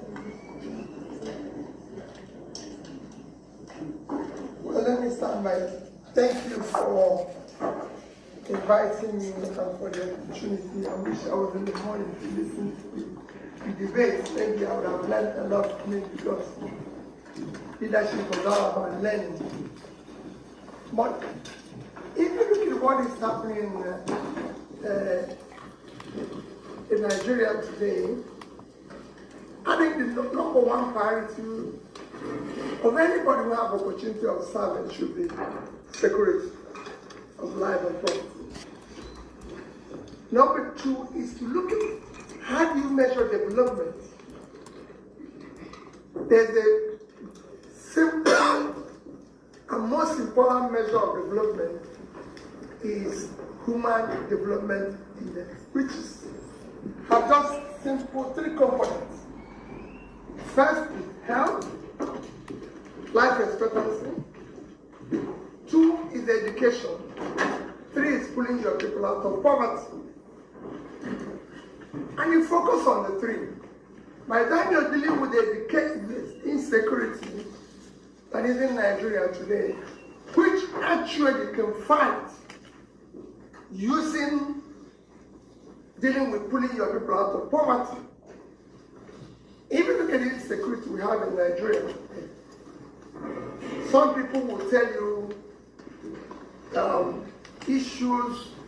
If I use Northern Nigeria, for example, where Western people are saying, there's no insecurity, you have a poverty problem. Because having operated in the system for a while, there's mass poverty, which you need to invest in to pull people out. Because the more you pull people out of poverty, the more you reduce criminality. So you're investing in that, you're dealing with insecurity that is there, you're investing in education, you're pulling the people out of, you have massive out of school children, massive uneducated class across the country. You look at your literacy level, you need to update it. And that is areas you need to deal with issue of health and everything. We have today a situation where we're taking India that is 7 times our population in infant mortality. And when you have the problem of infant mortality, for those of you where, it's because the primary health care have collapsed. So there's no healthcare in the villages and everything. These are things that are not, you need to focus on. And the more you do that, the country will be safer. Thank you. Thank you. Thank you for that. So to tackle insecurity, we have to fix economic development. But you know as well, one of the issues that's what we have in Nigeria is elite capture. Somebody said if they want to run for office, they get into power and then they're beholden to all the people who help them get into office. And that's, I mean, with all of this vested interest, you might not be able to carry out some of the reforms that you want. I suppose my question for you is, how, if you were to be president today, I'm interviewing you, hoping that you're up, but if you were to be president today, how would you dismantle the elite sort of capture that we have in the country in a way that would not destabilize the country? Well, let me tell you, quite I'm happy that one of us who have been in office is there. There's nothing called elite capture. You have to capture yourself first. If you're not part of it, you can dismantle it. Because it's like people telling you you can't fight corruption. I disagree. If you are not stealing, your wife, I make emphasis, is not stealing, your children are not stealing, you reduce it by 50%. I have served as a governor. If you are not stealing, because for people to steal, you have to be stealing first. Because you have to approve what they'll steal. So if your own is included, everybody will add his own. But if your own is not there, everybody will be scared to put their. The same thing goes with the elite capture. If people see you doing the right thing, there's no way they will support you. There's no way, because you could see it. You could even see the cars that are there and everything. In a country like Nigeria, which I used to, I'm talking about Africa, we have all the potentials to be a great nation. So nobody can tell you that, oh, Nigeria is hungry. No, you can't say that. Because we have all it takes to pull ourselves out of there. Nigeria doesn't have this. We have all it takes. So the elite captures that if you don't, you yourself have to say, listen, this is where we're going. This is what we're going to achieve. And when people see you going the right path, they will. I've been in office where initially people didn't understand what I'm doing. And I was impeached. I was removed from office to one. But the moment people knew what I was doing, they agreed with me. That's why I always say to people when they say, why were you impeached in the nation? Initially, I said, well, listen, at times you become a driver, driving passengers who are since past their destination. They didn't know where you're going, but you're going to a better destination. Well, because they passed their destination, they pushed me out of the car. But the moment they knew that I was going to a better place, they followed me. That's very good. Because you mentioned this issue, and which sort of means that you have principles and your values, and you're willing to compromise on the interests of the people. But we also know that elections are won as a result of alliances, compromises across various political interests. I would ask you, you're very principled man, being principled is necessary. But what sort of compromises do you think that you can make to get, I suppose, a stronger position, not like the one that you already had is not strong enough, to be able to win the elections, in general? Well, if you look at Nigeria today, Africa in general, there's need for alliances, there's this to come together and everything. But I always say, let's have alliances, let's have all of us coming together against poverty, against hunger, against insecurity, and there's people who are thinking along the same line. We can no longer have coming together or have forming alliances to continue the crime scene. It must be alliances to dismantle where we find ourselves today and start building a nation that will benefit everybody, especially the poor. And if that is working, of course, there's so many people who think like that. People who are aware of our problems, and that we will come together, we can solve that. And there are things that you can see, you can feel it, that people want to do the right thing. And I can tell you, I always tell people, those who want to do the right thing are far greater than those who are doing the right thing. But you know what happens that when you want to bring a change, it has happened to me and it's still going on. You have for enemy all those who live up the old order because they will gang together. And then you have those who don't believe whether you will succeed. So they don't want to take risk with you because they tell you, oh, you're going to do this. I see that even every day. People say, oh, they're going to kill you. This thing you're doing is wrong. This thing you're doing is not. Like when I was impeached, people say, oh, if that you're going back for impeachment, you have to stop doing things the way you used to do it. You cannot question everything. You cannot question that. But I always tell people, last year, 2015, when I was contesting for election for the office of the president, my head of service then, a very, I don't know how to describe her, very, very well educated lady, wrote a topic. I think she passed through Cambridge. He wrote I wrote an article which he wrote, it titled it Stinginess. Stinginess as a development strategy. And people who read it, because when I came, everyone said, oh, he's stingy, oh, he's doing this, he's doing this. I kept saying, why are we doing this? No, we can't continue this. We don't have money for this. Why would Governor of Anambra State have a lodge in Abuja? No, we don't live in Abuja, so we have to shut it down. And he's doing like that. Why are we going to have an office in Lagos? Why are we going to have presidential lodge? The president doesn't live here. So why are we going to do that? Shut it down. Why are we going to have this and all that? And everybody quarreled with it. I said things that people don't even like. Why are we going to have office of first lady? Nobody voted my wife. My wife, two of us. Black Panther, welcome to the show. How are you doing? I'm fine, oh. Can you hear me? I can hear you clearly, oh. How now? I'm fine. You are using Restream. Yeah, I'm using Restream, oh. Now, wow. That's so now. What the person go do? We move. Yes, we move.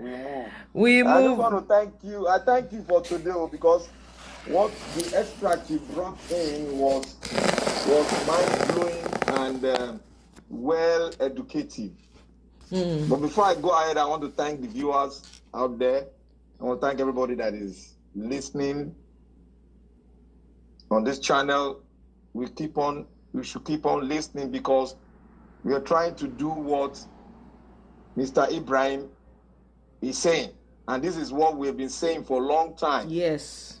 We should keep on talking. Yeah. Talking is one of the fundamentals of the revolution. If you don't talk, we are not military people that carries arms. We talk because we are joy-joying, doing the first thing we need to do. Right. We are joy-joying. Then after then, we'll move to the street.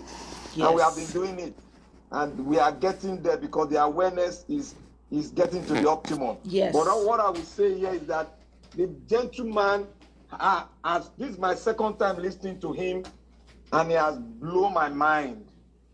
He's one of the person that I will be monitoring, because we need to be monitoring people that have the country, people that want the country to move forward, and people that is learning from a man that has achieved, a man that you have not seen before of his kind existing in our Nigeria of today, that has been corrupted to the optimum. Right. That kind of person in Peter Obi is still existing in the midst of corruption. highly corrupted environment. That is to tell you that this northern man is applying the principle of listening and looking out for the best leader that can move us into the 21st century. Right. And he has found that in Peter Obi. If a man from the north, and we have many of our people from the south, they cannot key into the truth that we are seeing every day in a man that wants to give his life to us, to correct the abnormality in the space. A name was given to us called Nigeria by a woman, and we are not listening to a man that is coming to change that name. That name is standing pari passu with corruption. That name is standing pari passu with nepotism. That name is standing pari passu with tribalism. And you can fill in the other names that you can fill in. It's standing pari passu with it. And that name is Nigeria. But Peter Obi said, this criminality, we need to bring it down. Nigeria, that name is the criminality. It's standing close by, it is us. We don't want to bear that name. We want to create a new country. Burkina Faso was not called Burkina Faso before. There was a name given to them. But they refused that name. Upper Volta. Was it not Upper Volta? Yes, Upper Volta. They refused that name because it was given to them by the colonial people, the French colony, the French people. They refused the name, and when they came to the realization that they need to give themselves a name, that was when the revolution was born. That is why you see anybody coming from either the military, somewhere else, somebody must come back to rebuild that name and say, we are the Burkinabe, and we are here to build our own country without any influence of the Western world. And the person that started it is, what is his name called? I've forgotten that great man. It's called Sankara, Thomas Sankara. Thomas Sankara, yeah. Do you know that Thomas Sankara visited Nigeria? Oh, really? I don't remember. Yes, he visited Nigeria. He went straight to meet with Fela. Fela and Nicola Kokuti, right. The shrine. He was there in the shrine. Sankara said Sankara changed the name and country in just 4 years. God bless you. And the revolution started, and now it has given birth to Ibrahim Traore, who is picking on the flame and going further.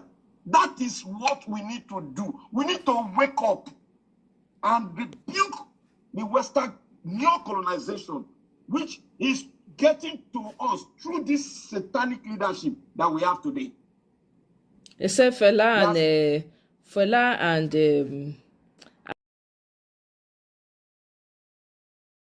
very close, because Sankara saw a revolutionaries, a word in Fela, and he saw that Fela was the man that was bringing that message of Africa Unite. Said Fela started playing music festival in Burkina Faso. Wow. Look at I'm learning, I didn't know. This Kene that is sharing this gem right now. That is what a Messiah does. When he speaks, his word does not die. So Nigerians should start standing. Let us keep on speaking. Because in our speaking, we are giving birth to a great nation. And one thing I disapprove of Mr. Ibrahim, and I know it's Patotomi that is selling that, and I disapprove of Patotomi kind of westernization of our democracy. I disapprove with him. That is when me and the prof has an issue. When he does not want to. So, Black Panther, let me ask you this. So, what exactly are you disapproving with that? Yes. That the professor said, and why are you disapproving? I want to understand. Yes. You see, the professor always have a way of, bringing this Western culture and owning it and making us think its own ideology and now put it on us for us to do it. It is wrong. Because one, they started buying the ideas, they placed the idea. Because Professor Tommy, that we all know, is a very strong person in the Nigerian state. You are looking at it very small. These are the people that write the economic template of Nigeria. They look up to them. What they forecast, if you follow it, if you don't follow it the right way, it will fall. When he was talking about liberalizing the oil sector, he was saying remove the what they call it, what they call this oil. I've forgotten in France. I don't like to even talk about it because it has destroyed us. Remove the subsidy on oil. When he said it, I was shocked. But he now said, oh, you have to have some 4 pillars before you can remove it. Then the question I asked them, why will you sell a message to people that you know and they are not educated, they are just going after our oil money? Why will you sell such a message? Why will you write such a template to them? And you know we are not developed, we are yet to be developed in terms of education, in terms of so many things, economic-wise. Why will you postulate removing subsidy in a developing country that is trying to move up into the second world? Most countries, you have a point there.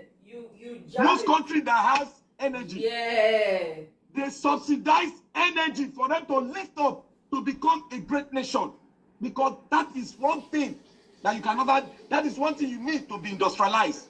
Energy, you don't joke with it. In America, they don't joke with it. If it goes up, it affects everything in America. So my point is now that they went further to say we should give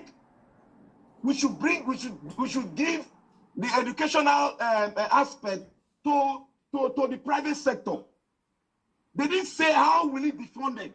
They didn't say so. They were the one postulating all these things. They didn't say how it's going to be funded. Now they shifted and bought that idea. They went in there, and when they went in there, they now destroyed Nigeria education.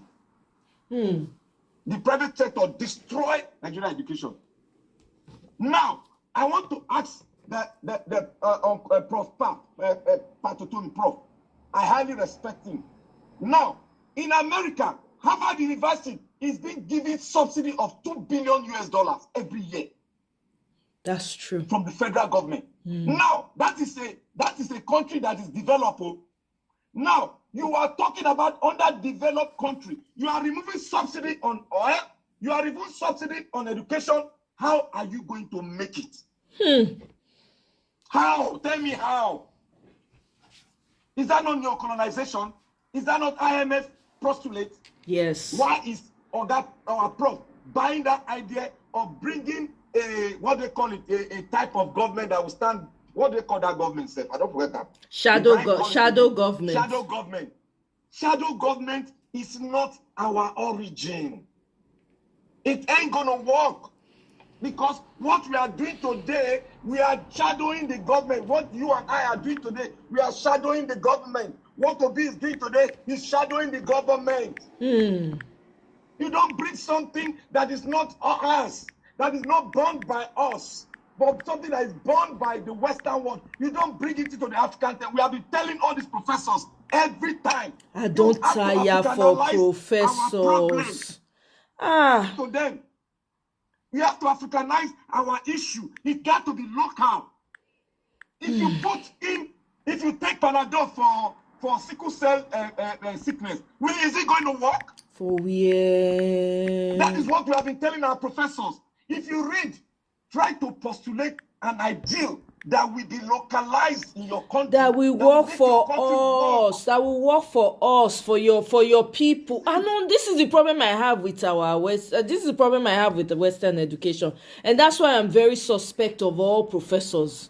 In Nigeria, especially, like because they are when they go and study, they come back with a mindset that is very Eurocentric, that does not work.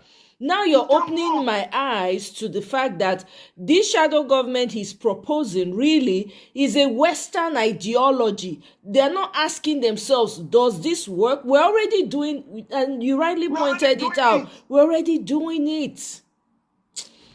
Okay, go ahead, now, my brother. Obi said one thing. See, what Obi is doing, Madam Luke, say may you calm down, no, may you watch your BP. He say na sense Obi, that they no, I talk loud. No be say this thing. I dey always talk loud. She's just concerned. Yeah, that's all. Yeah. Go ahead. Obi said one thing. Obi stick out his neck and said one thing that nobody has said in the history of Nigeria. We've been deceiving ourselves for a long time. Obi said it, and he hold nobody apology in the front of the heroes that people were saying they are our heroes. He said one thing, and they used to say that the something of our hero past are not in vain. They will not be in vain. He said they are already in vain. He said it is already in vain. And I agree with him. Yep. You people did not hear him very well.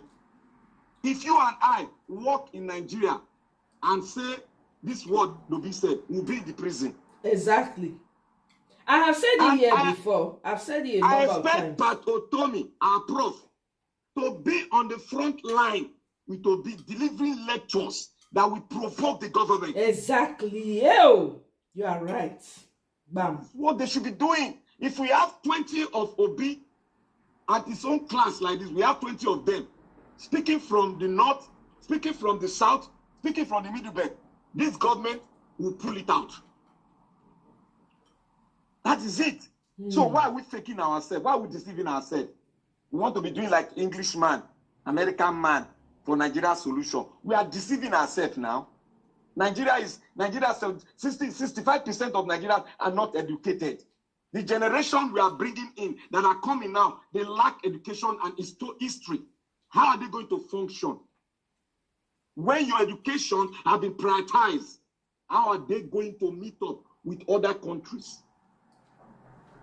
When education now is for the rich, your scholarship board, they've cancelled it.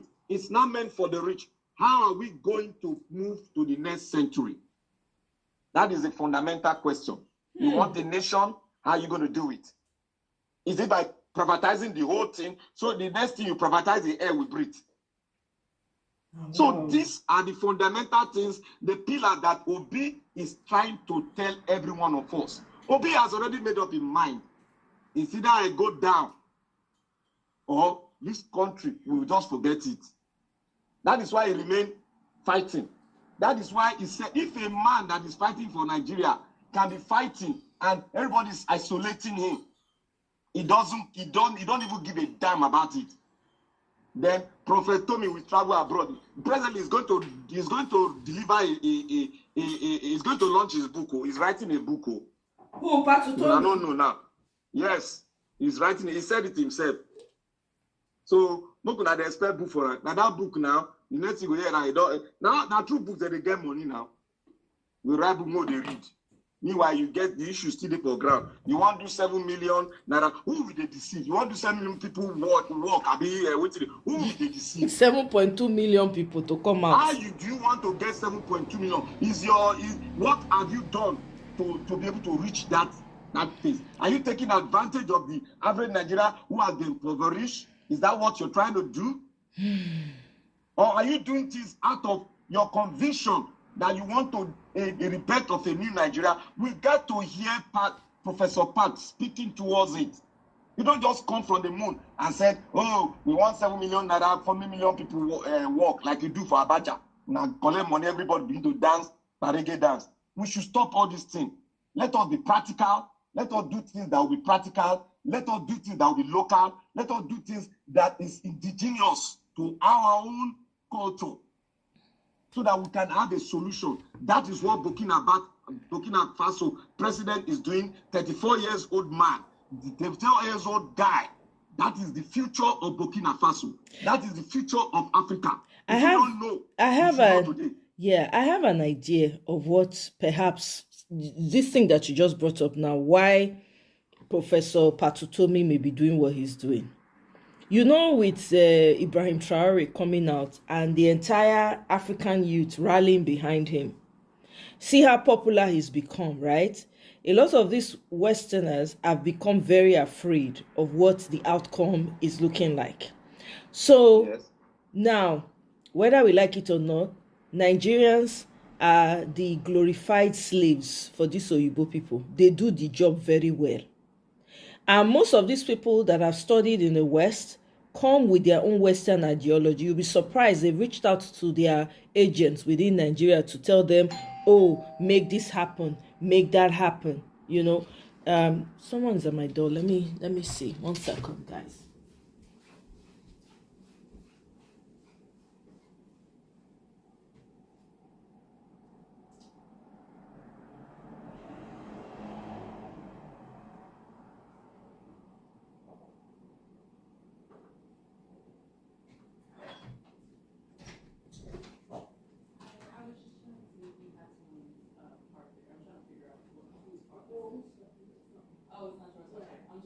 That's okay. Yeah. Good luck. Yeah, thank you.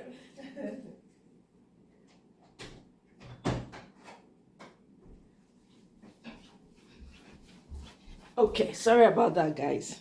Right? So I'm thinking that is probably the reason why. You know, because see, these Oyibo people don't, they don't see what they happen. So even the professors are afraid of the backlash or perhaps something that's probably going to happen with the young people, with Nigerians as a whole. This is why it's like a way to contain the possible backlash that's about to happen. Because you're saying this now, Black Panther, that's why I'm thinking like this now. Because what you're saying actually makes so much sense, and I 100% agree with you.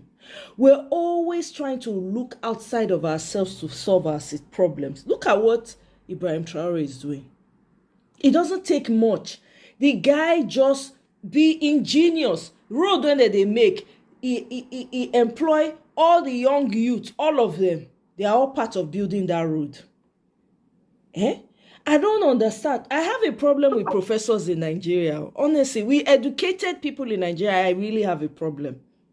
They know they use their skill. There's no ingenuity. There's no self-reflection. They don't think about what they've learned and how they can use it for their people in the way that it will work for their people. Why is it that Nigerians, most of them that are educated, always want to be more British than the British, more American than the Americans? I don't understand. This is the problem that I see. Go ahead, Mr. Black Panther. Can you hear me? I can hear you clearly. Okay. You see, you know why they are doing that? They are standing as they like to be an interface. You know what interface means?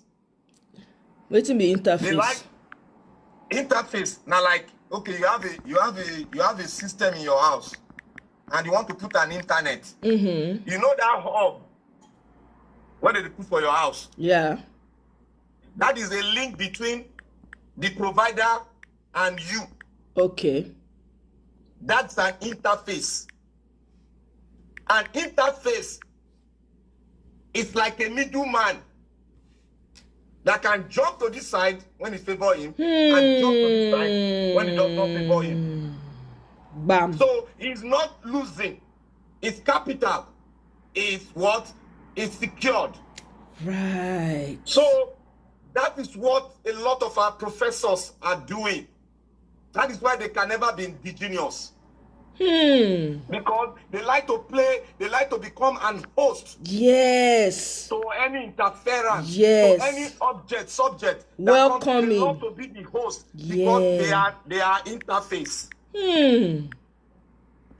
That is exactly what they are like. I've studied this for a long time. I've studied it and I've asked questions. They like to buy the idea, the postulate of the other person on the other side. Meanwhile, they be at the middle. Because they've learned from the other side, and the other side produces the interface which they are. It is as a result of the person that is connecting, making that bridge for them to be an interface. So they cannot function without that person that made them the interface. Wow. So we that are collecting from them, if we are not careful, we will be intoxicated and we will not be able to leave them because they are like something that we cannot do without. But one thing that is shocking to them, God has made it very easy that we can think and we create things on our own. So we are not subject to that interface. Rather, we are subject to ourselves. Do you think we've come? Do you think that a lot of us have come to that knowledge? We are getting there. But we need to dismantle that interface. And that is what Traore did. Okay. If you don't dismantle that interface, so that interface does not have connection with you, who is the provider. Exactly. You cannot work. You have to destroy that interface. That is what the Western people, that's what some intellectuals call, they say neocolonization. How does neocolonization come in? It's through that interface. It's through that interface. Because, if you can think that they can use, a journalist to propagate whatever it is they're trying to do in Africa, right? You must also think that we must also think that they have people at the top, like the professors and the rest of them, that they can use to kind of shortchange. They have it, and Nigeria has a plethora of them. Nigerians are the biggest sellouts. They are the biggest house Negroes. I'm telling you. So we must know. Yeah, because they are afraid that they might lose. Nigeria, say Nigeria is important to them. So that they fear, so they go throw in people when go constall some of the backlash. But you're right, because the people are not even looking in the direction of what all these professors and all this grammar that they are speaking. Because I keep wondering, and I'm worried, with Nigeria, this 2027 everybody is pushing for. Is there going to be an election in 2027? That's the biggest thing, because the way it is going, like today now, almost 50 people don't buy. Every day that they buy people for Nigeria. Every day. That's not normal. My sister, you see this insurgent, I can have told people, they will never agree with me. It takes a wise person and due diligence in going through your history, both in Africa, the Sahel, and your country. What is going on? It is not easy to just, just sit down there, just get them, just to be able to see the problem and the solution. No. You have to do what we call due diligence, sitting down, understanding, then carry your book open now, understand where would they come from and where would they go. Now, why I'm saying this is that the Nigerian people believe, and they've made us to believe that, they want to Islamatize us. Is that not so? Even in your mind is there. Let me tell you what they are trying to do. These people are trying to secure their wealth. Right. And their investment. If you look at it from the Sahel, look at what France did to Burkina Faso and all the countries in Sahel. They brought interference, that is insurgents. Outside insurgency, To play from the Sahel, that those ones on the side, they are like they are bandits. Let me call them bandits. You can rent them to create an artificial issue. They will come in. That's what they did in Libya. They will come in, create a problem. When they create that problem, they will sit down on your wealth, your mineral resources, and tap it. When they tap it, if you don't, you will be thinking that, the only thing we need military weapon. we need more military to fight the insurgent. It ain't going to work because most of your military officers will be infiltrated and they'll be giving money in hard currency. Right. So they will keep on doing that thing. Those bandits will be securing, they will stand as local security of the wealth that they are trying to protect and tap out of your country. You'll be thinking they are fighting, they want to systematize, they want to do this. They are every place they go to, there is wealth, there is mineral resources there.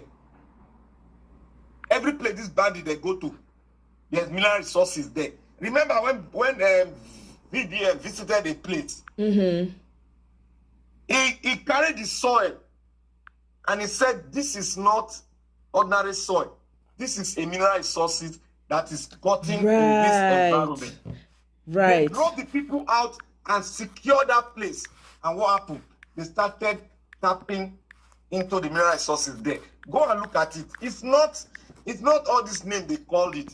These people are securing with the aid of the local, the provider that made the interface to exist. That is what they are using to secure it. But what the Burkina Faso man did, he said no. He drove them out, and he did what? He got another provider. Now this provider, they signed a deal. A deal. You can sign a deal with anybody you want to, have relationship with. They now signed it. Provide us with the mineral resources. Provide us with the minerals. Provide us with weapon. We'll buy from you. If you cannot buy, we'll give you so amount of gold to replace that money. And that was it. That's how Russia came in. Gave him weapon. And he fought this bandit. And this bandit, they now went down. Where are they going to? To the West Africa, other West Africans. Yeah. That's why you are seeing the infiltration of different armed groups in Nigeria. Did you hear the one of the House of Rep members speak on that issue in Jos? Did you hear it? Let me play for you guys really quickly. It's very eerie. Well, when I say eerie, I mean like it's crazy what's going on in Nigeria. I was listening to it. I was like, wow. Okay, let me play it. 1 second. There was another one. It was a lady that gave that one, but I will pull that up momentarily. But let's listen to this for a minute here.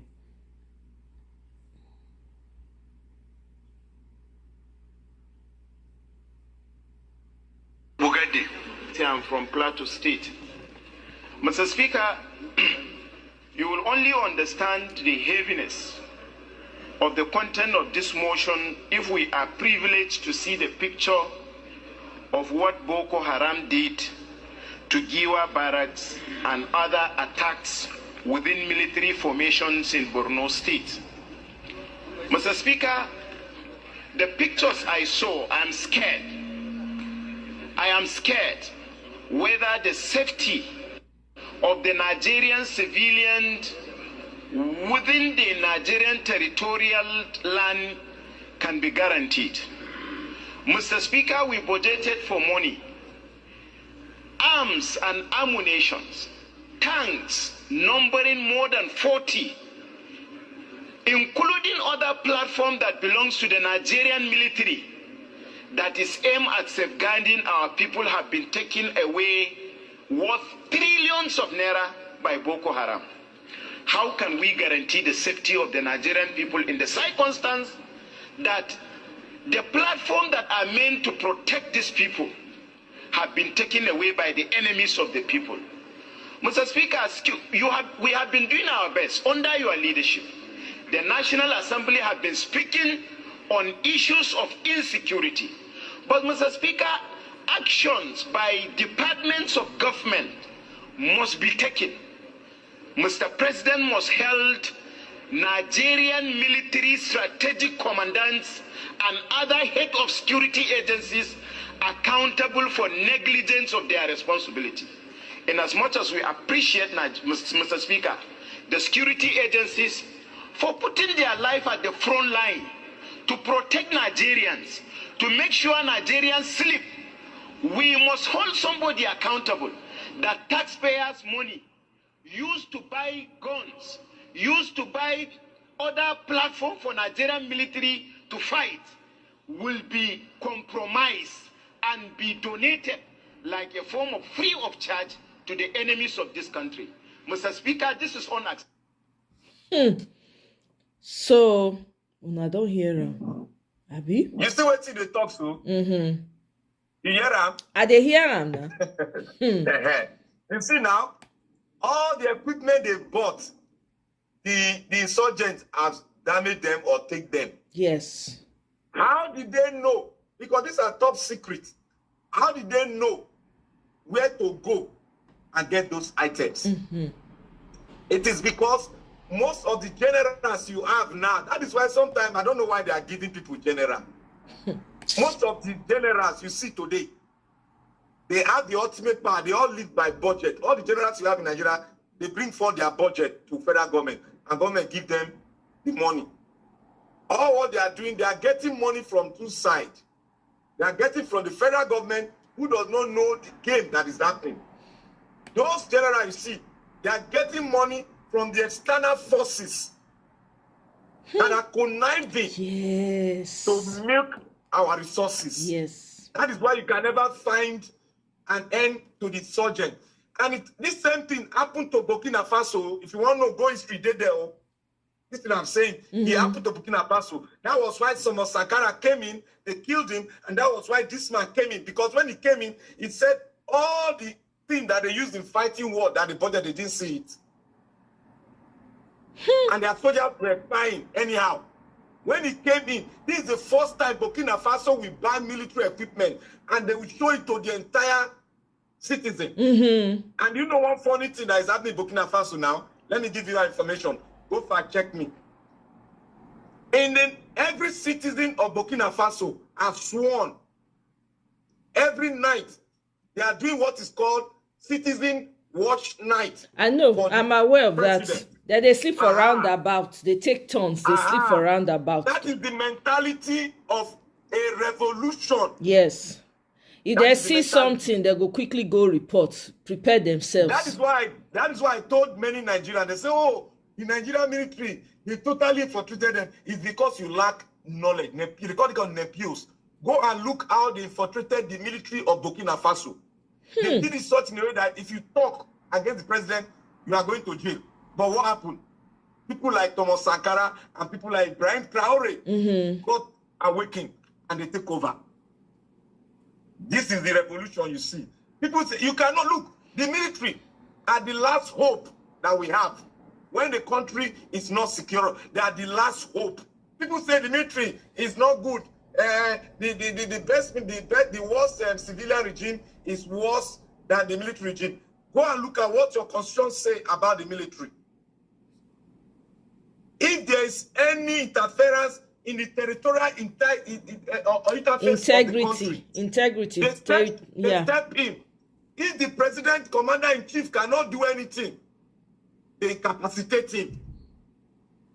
They have the right to incapacitate him because it's a threat to the security of the four walls of the nation. Simple as ABC. That is my interpretation. When you listen to this one, listen to this video. This one is very telling.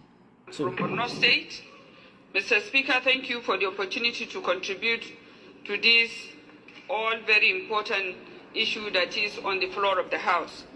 Mr. Speaker, in my contribution to what Honorable Satomi Ahmed has presented as a motion on the fire outbreak in Giwa Barracks. First and foremost, Mr. Speaker, the issue of the fire outbreak in Giwa Barracks is contradicting. Some quarters were saying that the fire outbreak is as a result of Boko Haram attack. Can you sit down, please? We're given the impression that the fire outbreak came as a result of either a power surge or whatever within the barracks. Because on that particular day, there hasn't been any Boko Haram attack in Maiduguri. And Mr. Speaker, from March to this time, in my own constituency, Mr. Speaker, in Wulgo, there has been a Boko Haram attack on military formation of the Multinational Joint Task Force where more than 20 soldiers were killed. And Mr. Speaker, it will interest you to know that I visited that formation and the commander told me that out of about nearly 100 soldiers in that formation, we have only 6 Nigerian soldiers. And it is a multinational joint task force where we expect to have, if not equal number, at least substantive number of Nigerian military men in that formation. And again, Mr. Speaker, the commanding officer of that formation revealed and confessed that it wasn't the first or the second time that formation has been attacked, but on that very day, that was on the 24th of March, 2025, that attack was unprecedented, because as rightly mentioned by my brother Honorable Jaha, the insurgents came to that formation, attacked the formation with drones, and he told me, he confessed that even within the Boko Haram insurgents that came, there has been several white men within them. He said so. And that means there is foreign influence in that area. And Mr. Speaker, another issue of concern for this House is that with the exit of Niger, Burkina Faso and Mali from ECOWAS, it has also posed a lot of threat, especially at the borders of Malampatori and other borders bordering Niger and Nigeria. Because if there is no synergy, this insurgency will pose several threats to the country, not only to Borno State. Mr. Speaker, I would also like to bring to the notice of this House that military should look at how they are going to strategize their modules in fighting Boko Haram, and especially the existence of military formations within towns and cities. For instance, Giwa Barak is located right in the heart of Maiduguri, and on the day of that incident, it has caused a lot of panic, and before even the citizens or people living within Maiduguri, for them to understand that this is what is happening, it took some people leaving their homes, running out of Maiduguri, and it is just more chaotic than even the fire itself. And it would have even generated, if not for the swift action taken, it would have even generated in burning some part of Maiduguri. So these military formations, Mr. Speaker, with the intervention of this House in Maiduguri and in other places, should stay outside of the cities and towns, because they are there to protect the cities and not to stay within. And if you go and see the roadblocks they are mounting, causing accidents, especially if you go to the NAF headquarters you see in Maiduguri, it has killed more people on that road more than Boko Haram has done in that community. So, Mr. Speaker, I wish that these things should be looked at. And again, Mr. Speaker, on the 28th of April, just this month, in Kalabalge, there was a bridge that was constructed by the community. Boko Haram mounted EID explosive there, and it killed over 30 people in that community, Mr. Speaker. This is heartbreaking, it's disheartening, and Mr. Speaker, it's a point of concern that if this wave of attacks, the EID bombs, the attacks on military formation and in communities are not taken with seriousness by the Nigerian military. And if you look at it, Mr. Speaker, I want to add that as mentioned by other speakers, we don't have enough personnel in these communities. If you go to Kalabalge, we have a handful of them. It is the civilian JTF and the hunters and the rest that are complementing the airport. Same thing in Gamborungala, same thing in Bama. Military formation in Bulayobe in Bama has been attacked. their ammunition has been carted away with. Mr. Speaker, this is also a point of, there is a point of investigation in all this. Mr. Speaker, I may talk and talk and talk, but because for the paucity of time, I will come with another motion for you to understand the situation we are in Borno State. Mr. Speaker, this thing should not be politicized. Our lives should not be politicized. Mr. Speaker, it has to be taken serious. This house is the last resort, Mr. Speaker, our community has, and we are coming in here for you to understand that we need the intervention of the National Assembly. Yes, Mr. Speaker, this is the last plea I'm going to make for you, Mr. Speaker, as the leader, for you to see that these communities are protected and safe from all this harm. Thank you, Mr. Speaker. You did hear? Sure, you don't see the link where you don't see what I talk and waiting this somebody talk now. I don't see him. Now I want you to go and research that lady, the first tape you play where Ibrahim was talking. That lady that had that medium, he interviewed a Nigerian masked man. What I mean by masked man is those people that are they are good shooters. Yeah. They are in the military. They strategize where they should be. So he interviewed this masked man.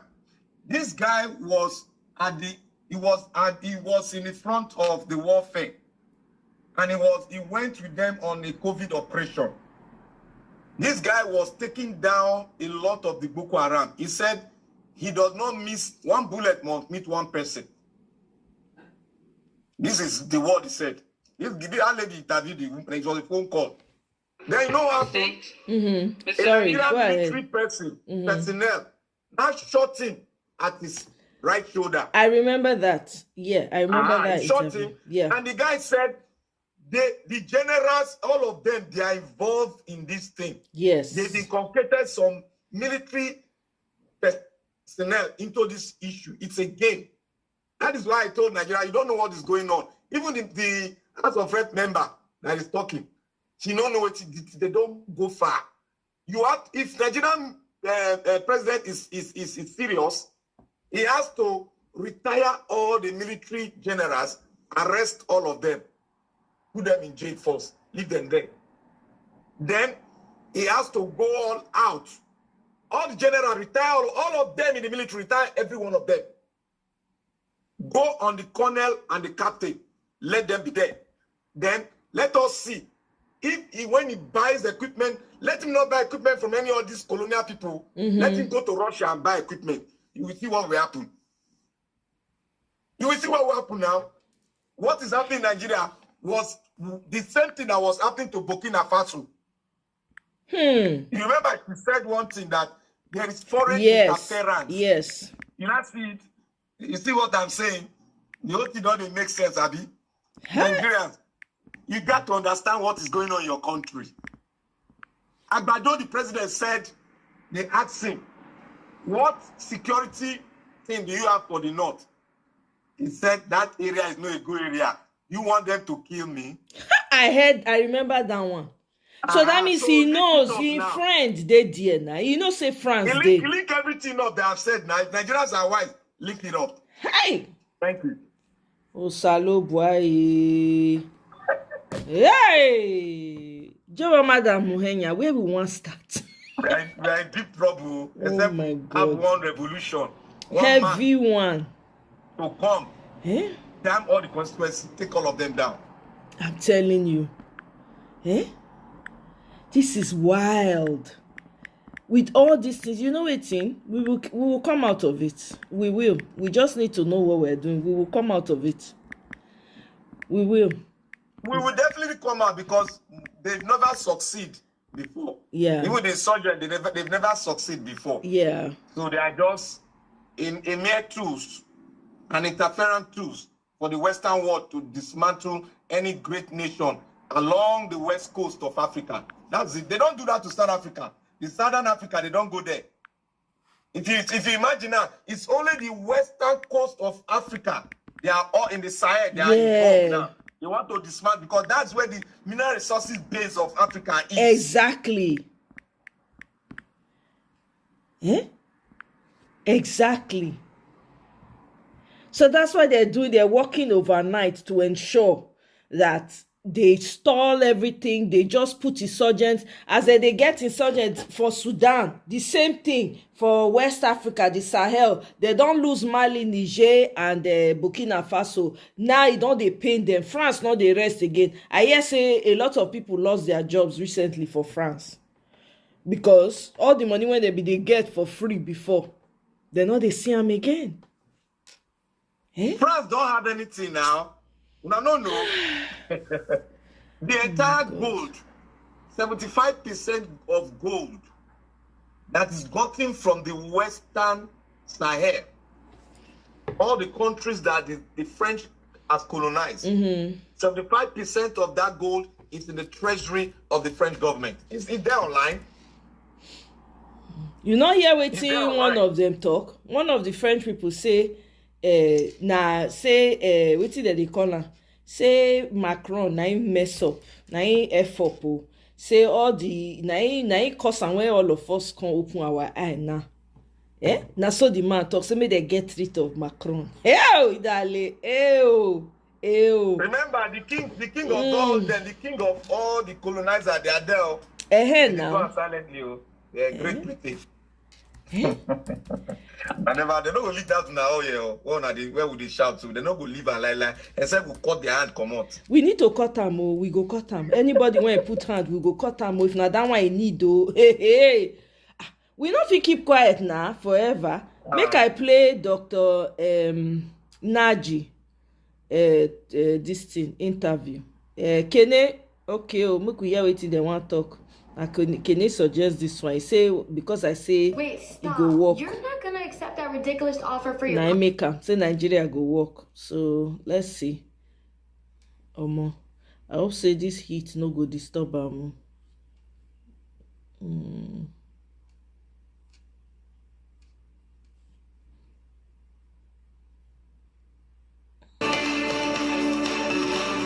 Okay, let me bring it here.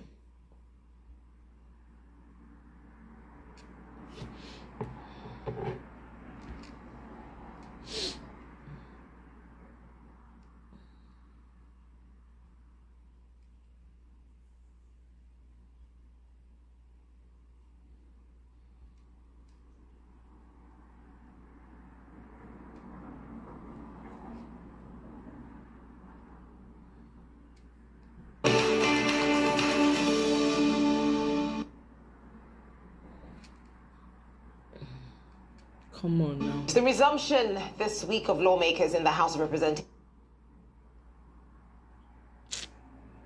This thing they affect my connection. It's very hot over here, guys. The heat is like oven. Not the California idea. Nah, I know the California. No, whoa. I dey manage the hide my head. You want to? Now you there for California? Oh. No, I just say na Dubai you do. Na California you dey. Black Panther. Make I tell them in case they find you. Na California Black Panther dey. Oh, I think even na your house address. Wahala dey Nigeria. My brother, we not feel rest oh. Everybody need to be involved for this matter. Everybody. Nobody gets. Is overshadowed by a wave of defections. Whoa, the thing they hook. Oh, we don't have time all day. We can remove them. I beg, I can't shout. You need to buy 2 laptops. You salobwa. Okay, I don't make a. Even the computer self don't they freeze. Me. Will I say we go change? It must freeze now. The workload is much now. It freeze. Na good one. Na good one. You go just have to partition it. All this computer now from China, all of them. I don't know. China they make good product. Now they know they make good product.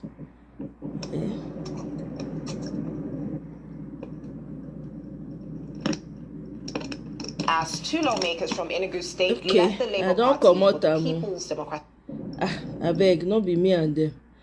So I don't know, my brother. Whoa, Ovie, how now? Welcome. Oh, greetings to you, my brother. How you doing? Hey, Tom, I don't donate. Where the donation? I not see am o. Mona donate me, I buy Marco. Can step up now. Can you guys hear me? Where the donation? No. Can you guys hear me? I don't know. I know they hear. We can hear you now. Your voice cannot be seen now. Right. Okay. Ovie, welcome. Oh. Yeah, I can hear you.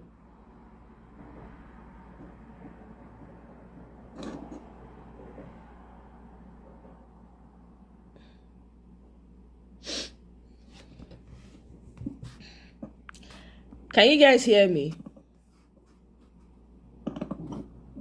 Yeah, I can hear you.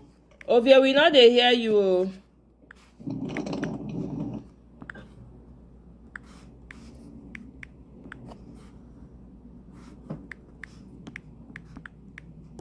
Okay, it don't come out. Black Panther, you dey hear me? Yeah, I can hear you clearly. Okay. So I know the matter for Nigeria. I was saying that everybody needs to get involved. Nobody, all hands needs to be on deck. All hands need to be on deck. My sister, you see the problem. We move Nigerian politicians move from politicking into what we call how will I put it? What I will call them satanic politicking. They wanted to distract the Nigerians by bringing insurgents because of GG to their own benefit, and it has led them to self-destruction now.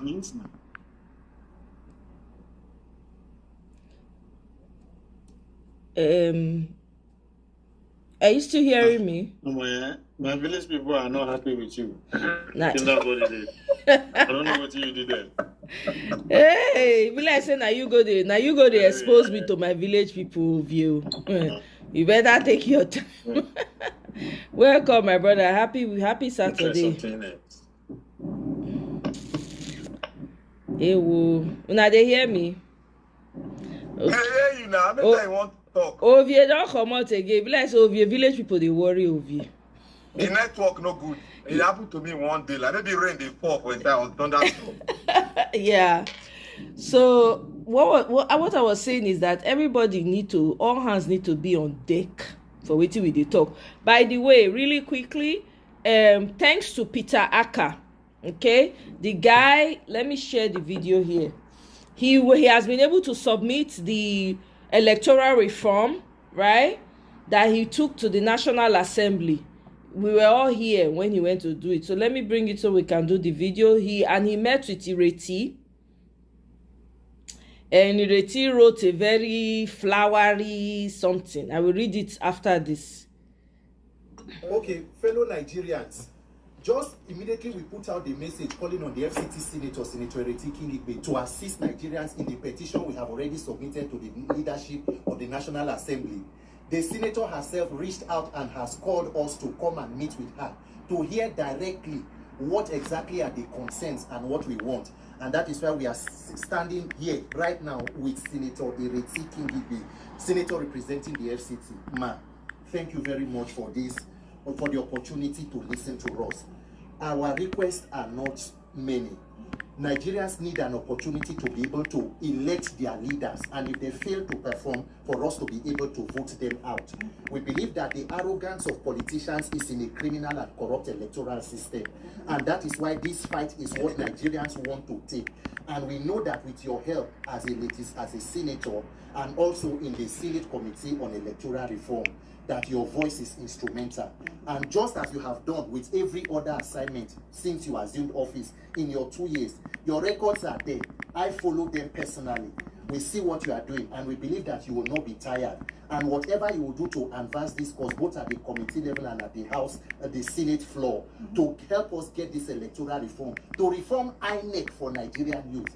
Please, man, we appeal to you. Help Nigerian youth. You are our mother. You are a mother. You are our senator.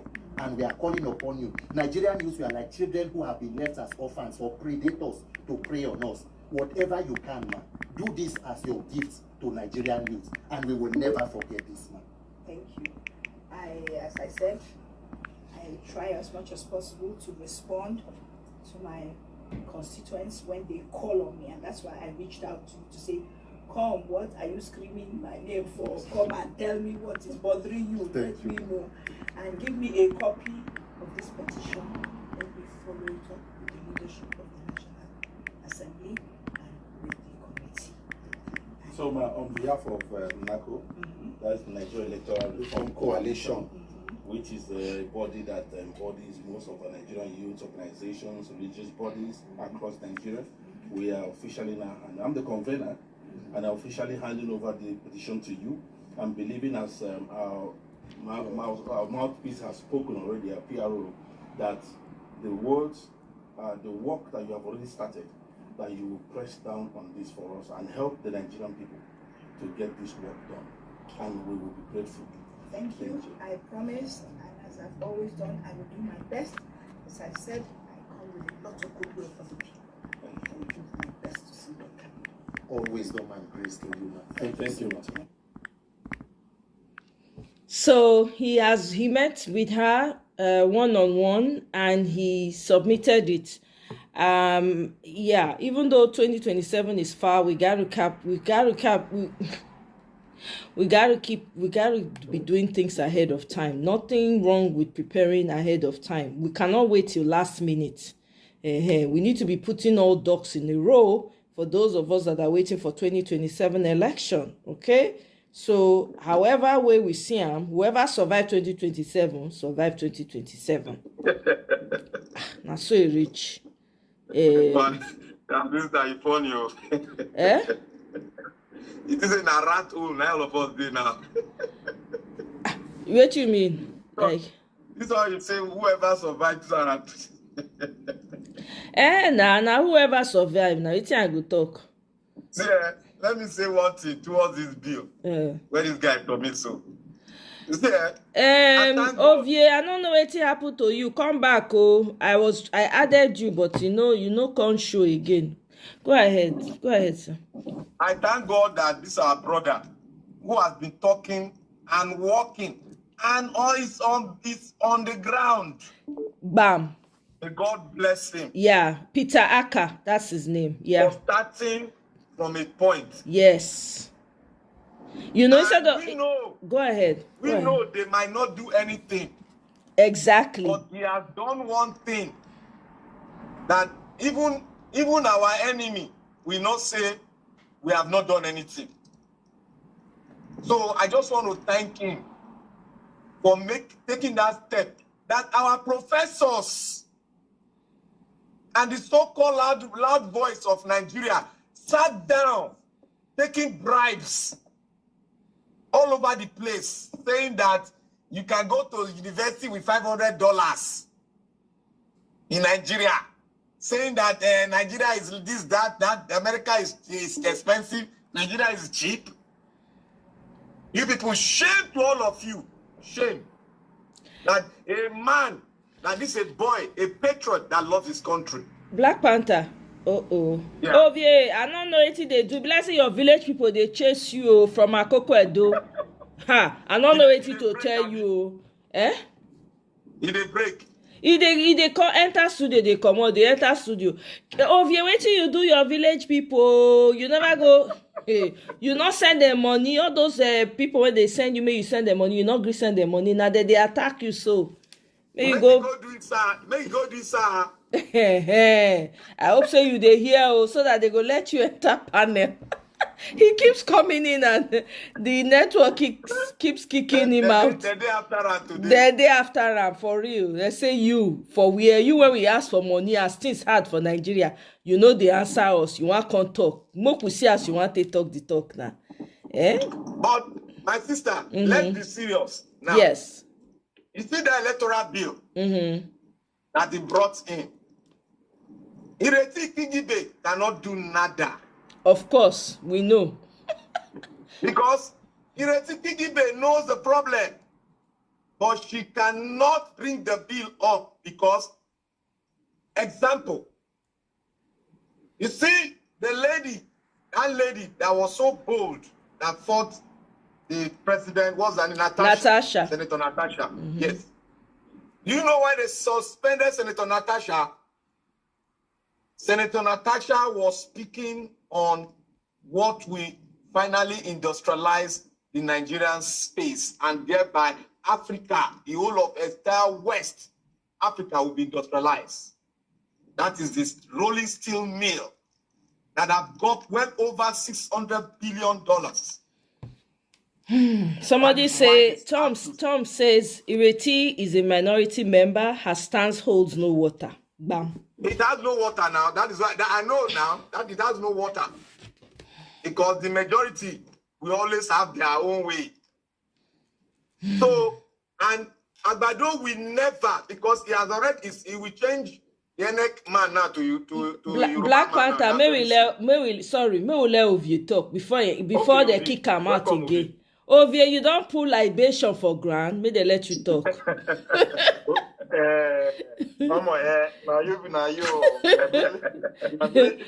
Go pour Fanta, go pour Fanta. If you not see whiskey, pour Fanta. my village people are asking for their queen. So now you all their go pour whiskey and brandy. All this all they do cheape. Maybe now the last water when you pour for ground, I they vest for now. I beg you. They don't dare to the Josie brandy. I don't tell her, say they don't kick her out again. Ovie, go and pour whiskey. You don't come back again. When we see whether they go allow and talk this time. But you know one thing will happen. You know what I just discover? And they use Restream too. Okay. Why now? You're not supposed to do that. It's a starter, man. I never, anytime a big person come on my platform, I know they hear them. Interesting. So now what did they happen? So as I come your home, so I had to delete the app where they use DuckDuckGo instead of normal Google or. So I was using DuckDuckGo for my search engine and all that. So I had to delete that now. Come back. Now the tick on clear. So okay, there's an interference on your network. Yeah, no, from the app that I was using. Yeah. It's like a third party once in a while. Yeah, it's true. Yeah, so okay. Hey, they don't ask the village people are very angry at Obi. They are the anger is intense. Obi. I don't know. Okay. No wala. Anyway, yeah. Don't worry. You have the floor now. Go ahead. At the end of the day, yeah. Me and you go say this go villa. So I bet my ear will talk better to now Nigeria now we they try to. Oh yeah, go ahead. See. What are we talking about? My brother agrees with you. With the talk, so we watched the video earlier. You probably need to catch it on replay. I didn't get to watch it. So basically, it was Ibrahim Abulkarim, one of the people. Don't come out. Oh Lord, have mercy.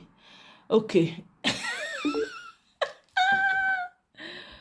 You don't pour that libation, you know, we'll get access. I'm telling you, like, what the heck? I'm telling you, but you know what here now? Man, leave. It's like I go live with that. Maybe I go figure it out so that yeah. Make your finger go smooth. Right. Thank you so much. Yeah. All right. Later. Yeah. So I don't tell my village people fake dates. Say what they call. I beg, come on for here, Jerry. Can you hear what? Yeah, so they see, the truth be say, as it be for Nigeria now, everything is, nobody is certain about anything because everybody is afraid in Nigeria. I kind of like the fact that different groups of people that are protesting are coming up. I am glad that it looks like the young people are also waking up too, you know. Because the truth, I don't know what you not think, but I dey feel say This Nigeria matter. I don't know who go remain till 2027. Meanwhile, this is the picture that is floating with Peter Obi and El Rufai. They meet for... Michael, thank you very much. Oh, God go bless you. See me, I take back coconut water. Thank you. I appreciate it, Michael. Thank you so much for that super chat. So this picture of Peter Obi and El Rufai has been floating, and people have different takes on it. But before we talk about that, there's a video of, I think this guy is Hausa. He made a lot of sense in some of the things he was saying, and I want us to listen to it. It may not be saying now only me the hearer. Hold on, no, I can play him.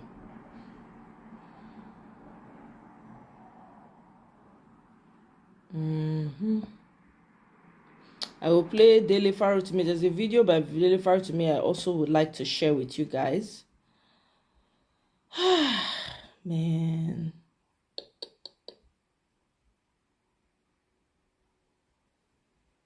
Dogs out, right? But it doesn't matter. Well, I'm going to be brutally frank with this one. And, I know I'm going to let the dogs out, right? But it doesn't matter. The fact is, I've already been considered to be sponsored. I've been sponsored to divide the North. Well, let me do more justice to that. The fact is, thank you very much, Tracy. Oh my God. Thank you, sis. I really appreciate. Thank you.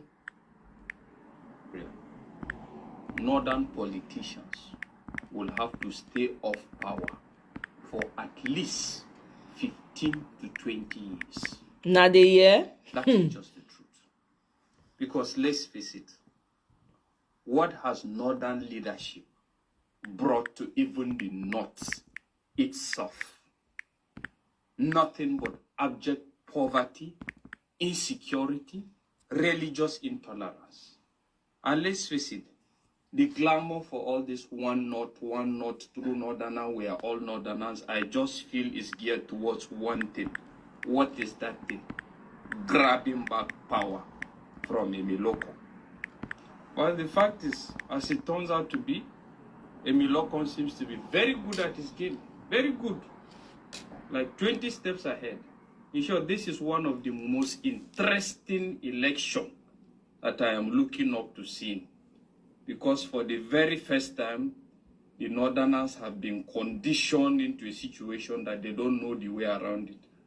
Coalition is going on, you go front, you go come back, or whatever. But I think that is actually what suits the Northern politicians. They have to embrace the fact that it's not all about only them anymore. And only them, just the politicians, not the poor man. Because, let's face it now, what has been their intervention so far in regards the insecurity that's ravaging the North? The fact is, the propagation of the blame game is the Westerners, it's Western influence that are against us, or whatever. They don't want the North to stand. That is what they keep feeding everybody. Well, you can't feed that to people like me. And I hope that if you're a very reasonable Northerner, you should see sense in what I am saying. But if you are not, I already know your stand. But the fact is, you can't feed me that anymore. There are a lot of ills, there are a lot of negligence that have resulted to all these things. Look at what your leadership has brought so far. Insecurity, abject poverty. In some certain places, they trying to have an establishment of a religious belief while leaving people in poverty. That is what you have done. But the fact is, the only time I will see a true North that is reflective of the desire of the common man is that North that I'm hoping to see that will want to endorse a candidate that is not necessarily a Northerner, but with the hope that he is going to deliver well to the betterment of the nation. Because let's face it, there is no excuse that the North will give in regards not living up to some of these challenges that is ravaging the North. And when you talk now, they say, you are sponsored, FBI, KGB, waiting, they sponsor you. Well, you can now see that I'm really sponsored. Abi, I'm really sponsored. All I'm trying to say is the northern politicians will have to stay off power for at least 15 to 20 years. Let there be equitable distribution of this power. Well, the fact is, it's left to other regions to see sense in what I'm saying and know what to do about that. If you understand what I'm trying to say. That is just my take for now. So you can fire your shot and insult, as usual. Oh, Mo, he's a Hausa guy, that just said it. What do you think, Black Panther? If you're still there. That guy, I've been following that guy for long. Yeah. I know what he's made of, and he's always saying the truth, and he doesn't give a damn whatever they say against him. And that is why I believe that he's just like Ibrahim that is following Peter Obi. Yes. He respects his elder, but he doesn't give a damn when he's talking about the truth, what they not really need to do. Because they refuse, the northern elder refused to educate the people. They believe in their religiosity, but they don't believe in, we have to be following the trends of things that is happening in the world now. If we don't follow it, we will still come back to say, oh, the South is ahead of us, so the South guy got to wait for us. All those kind of talk. They don't want their own generation to suffer that issue anymore. Right. If they can stay off politics, then re-strategize and make everybody be involved, not only a section like the Fulani only, make everybody involved, then they will have a better way of contributing to the well-being of their people, and everybody will see it. Then when he's not satisfied, he's ready to change the kind of things that he sees. So everybody must have a hand in the day-to-day running of their own government. So I believe in the guy, and I really say the guy is doing a marvelous work, and the northern people should join him. It's time for them to wake up and let them really see to what is happening to their own country. Not one person will be dictating to them all the time. Exactly. They really need to wake up. And I believe if they wake up, they will come in terms with us in the South, and they will know the reason why we are fighting for the emancipation of all the people, not only the South, but the generality of all. Exactly. That is what we want them to be thinking. Yeah. Because they've been fed with a lot of abnormalities for a long time. So when they wake up out of that abnormalities, then they will not fall in line with us in the South. So begin to fight. Whenever we call, whenever we shout, they will know the definition of our voice, and they will come all out and fight, because they know we cannot deceive each other, because we come from the same suffer. Everybody have suffered it. So it is time for them to really go in back and reflect on what their fathers have done to make them backward in Nigeria. So it is time. I believe in him, and I just want, all I need is for me to force to pray for him, so that he will continue, he will not derail in whatever he's doing. Yeah, he's been taking it upon himself on TikTok, especially educating all his people, and he's a very patient. The guy is patient too, because some of the people he's a brilliant guy too. This guy is very brilliant. When he's talking to his people, he knows how to talk to them. He knows he allows them to speak everything they want to say. And then he will now give them an opportunity, educate them, and give them the opportunity to change their minds, right? About what we're trying to achieve in Nigeria. Once he sees that he has tried and you're not about that, you don't care, you are very fanatic, as a religious fanatic or a tribal bigot, he just drops you. He doesn't even waste time. I like his approach. I've just discovered him not too long ago. Let me play this video by Dele, and then we'll take. And we are meant to be shareholders in the company. Certainly, we should be able to have vote a say in the affairs of that company.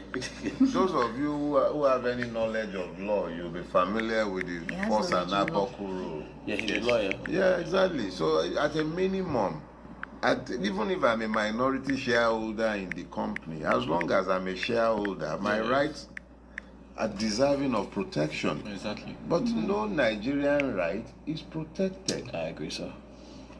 So do you, if there are no electoral reforms going forward, because the government in power today doesn't seem to be bothered about it, would you be bothered to be politically active in the next political cycle? Why should I be waiting for any political situation? If we are all agreed as a collective, if the preponderance of opinions amongst Nigerians mobilized and fully expressed, either by protests, demonstrations, boycotts, if we have adequately transmitted our feelings to those responsible for the reform, and they say no, who is to stop us from expressing our desire? I agree. Who is waiting? If you are waiting for 2027 before effecting any change, you've lost 2027 already. These aren't people who care anything. The law does not even matter to them. Yeah. Nigerians aren't paying attention. You don't have a democracy. Your constitution is useless. That is the reality. Fair. If you ever wondered how useless your constitution is, look at Rivers State. Exactly. That should convince you. Let's forget how, even though it is an imperfect fraud, I have had occasion to speak to the fraudulence of Decree 24 too many times. So I'm not even talking about its legitimacy. But as long as it pretends to be the existing legal order in Nigeria, how do you explain the fact that the man who has been declared the president of Nigeria, who swore to uphold that constitution, is trampling all over it? One, in removing the democratic structures in Rivers State. True. Two, in installing a military dictatorship.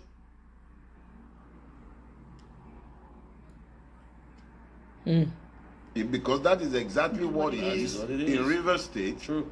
And almost every institution, quote and unquote, that should have worked to check the desecration of the fraud has stood by, either applauded. Look at what took place in the name of to the state of declaration.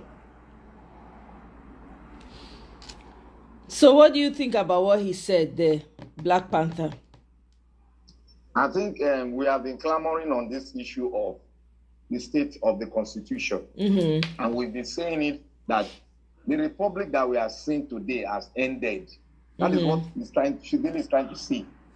That we cannot, if we go to 2027 is already gone. Because it has ended. Because when something ends, you begin to see some shenanigans. We have said it when I started speaking to people. I said, your constitution is the fundamental problem you have in Nigeria. If you can get that constitution right, you will see every political position, every structures like the police, state policing, everything coming to place. You see everybody behaving normal. It is the law that deals with the excessive of every human in any atmosphere. But what do you have to say about, because Dele Faro to me seems to be on the side of, why are we waiting to 2027? Why don't we do something now? That is the question he posed now. Why are we waiting? That's the question he posed. Okay. And the question is meant for all of us to answer. Exactly. Why are we waiting? So that question, the reason why we are waiting is because most of the you see, in a modern society where democracy is being practiced, if you want democracy to grow to a certain level, where you have sort of a serene atmosphere, it's when you have the level of education. You have at least, let's say, 65% of the people are educated. Right. You see, the level where we are now, the level of education in Nigeria has gone below 45%. And mostly what they can understand is their tribe. The means of communicating with them is tribe and religion. Right. And even the educated ones, because they are not in the majority, they are dancing into and falling into the pool of non-educated. That is the problem we're having. That is why they are killing your education. That is why the West are killing your education. That is why they don't want you to be scientifically upright. Because if you are not educated, you cannot be politically upright. That is the problem. And when we talk, those more go rest. Say education, during those days, our forefathers, they get educated. Our forefathers were educated because their medium of speech was through their languages. Exactly. They build roads with their languages. They educate themselves with their dialects. Now we have infiltration of English. We are diversified. That is why we need to speak with one language, that is English. Let's say we want to talk with English. So let's choose whether in English or we'll talk with Hausa or Fulani language. Let's choose. But we have decided to choose English. So let's deal with that thing. If you can deal with that, you have a level of education, then you begin to see people deciding their consciousness will arouse. People deceiving them will not come in because it will be lowered. There's nobody that cannot be deceived, but the level of deception now, you can be able to manage it to a certain level whereby the people will reason and they will be thinking critically. But what we have now, people are no longer thinking critically. People just dance to the tone of the politician as if they are their savior. So these are the problems we're having. And if we don't solve that, well, my sister, we are in deep mess. And we'll continue to wallow in the spirit of what we are having now, that we cannot have a country, and we'll begin to dance. Look at the amount of awareness you are doing. And look at the response. People are not coming in. Because one, they've taken their education up. Two, they've taken power. Three, they're taking their kind of the morale, they're taking it. Everything is on the table. It is only we that are opportune to have all this facility that speaks.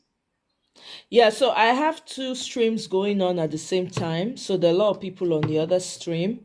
So you're not seeing a lot of people on this stream because they are mostly on the other stream. So there are a lot of people listening in, and I'm sure people also, there are a lot of people on here and also listening in that are not going to type. You know how it goes now. Some people go just sit down, they listen. They're not really want, talk, and then they give their own take for comment session, Yeah. I'm not even talking about people that are listening. I'm talking about the Nigerians. Right. They don't have energy. Just look about how the energy sector will bring awareness, will bring education close to your doorstep. Yeah. That is what I'm saying. But there's some people who are actually taking it upon themselves to go and sensitize people in the grassroots and talking about Nigeria. A lot of people are saying to get involved, but we need more. We need more people. You know what I mean? Like we need more. Yeah. They can do, but how far can it go? Yeah. With the level of discouragement in the society. Yeah. That's the problem. They are being discouraged. Exactly. A lot of them are being discouraged. When they now say that, oh, this is the person you vote for, they'll go there and they'll vote the wrong person. Why are they doing it? Because the level of literacy is very, very low. Because they don't know that their future depends on their vote. But they destroy the education now. No understand. Now they talk now. They purposely do them. They purposely do them because right now, out of how many 1.9 million people were right jam abi WAEC, only 1.5 pass. 1.5 fail. You see? That is devastating. That's the devastation now. Now you can see 1.5 people fail exam out of 1.9 people when take. First of all, we need to revamp the educational system in Nigeria. We need to start to teach people in their own dialect. I'm all for that one. Now you are talking. May everybody learn their science, math in their own dialect. I just maybe to say they teach me for my own dialect. Maybe I will be mathematician. Who knows? Maybe I will be chemistry or no. That has always been my stance, though. I've always been one of those people who believed in revamping our education with our own mother language. Do you understand? Of course, you will learn English. I personally, our lingua franca should be pidgin English. To be honest with you, we know the way to with it. You are making me dance here. You understand? Speaking it. Yeah, pidgin English, and then of course when you meet people when we say they're not they hear with you, they talk, no problem. You speak this free when they want hear, right? Okay. But locally, amongst ourselves, to unify us, they'll say okay, everybody speak, because everybody can speak pidgin English in Nigeria. Instead of saying, okay, come and learn this person's language and make it a general language, make pidgin language the lingua franca for everybody. Because everywhere you go for Nigeria, whether than north, south, east, or west, everybody they speak pidgin English.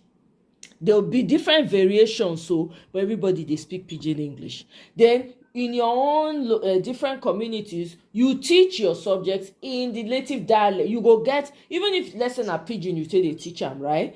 But in the classes you're taking, it must be compulsory that everybody learns their dialect. You gotta learn your dialect, right? If you want to learn other people who won't join, you want to learn how to speak Igbo because of trade. You want to learn how to speak. You want to add Yoruba to it. You want to add Hausa.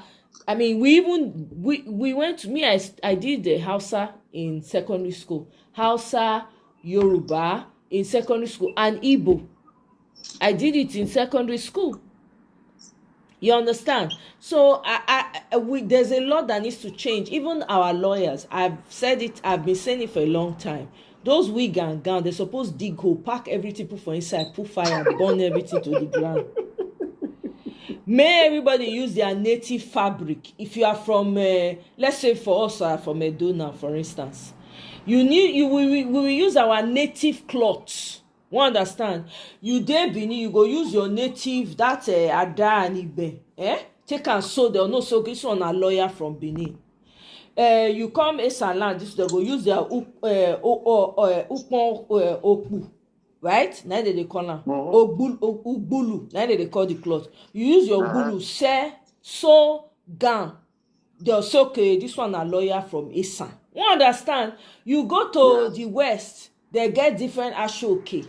Right? They get adire when they make. If not adire they want to use or anyone, they use and sew. You know, so this one at this place, this one at this place. That's what we need to do. And then we go revamp the legal system in such a way that it is tailored to us as Africans, as Nigerians, as, you know, our culture. It will be tailored that way, not be to Igbo standard.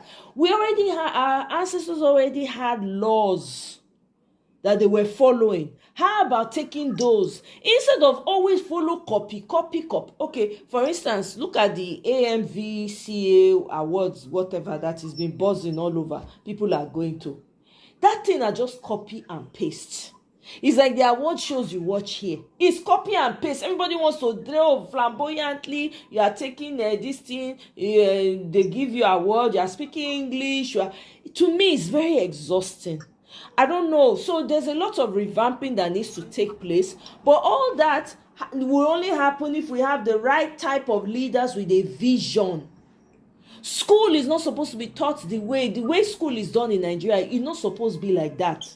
The way we learn in Nigeria is very different. I don't know whether anybody grew up on Tales by Moonlight, right? That they used to do then on NTA. That is the format that school should take. If possible, let it be open air, but you go do them in a modernized way. So that breeze go they blow enter people's head as they learn. Exactly. We will achieve more if we do what if we do what applies to us as opposed to always copying. Look at all the people. Okay, they say Nigeria has the most educated people, but it's not showing in our countries. It's not showing. Do you understand? Now copy and paste. Like they go copy, they go read all the book, become a PhD, get fellowship, join.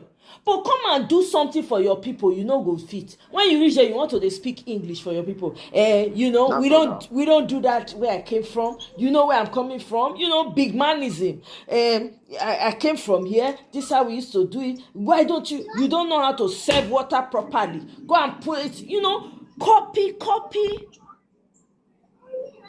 A lot of things need to be revamped in order for us to move forward, and it will take the right leader to do it.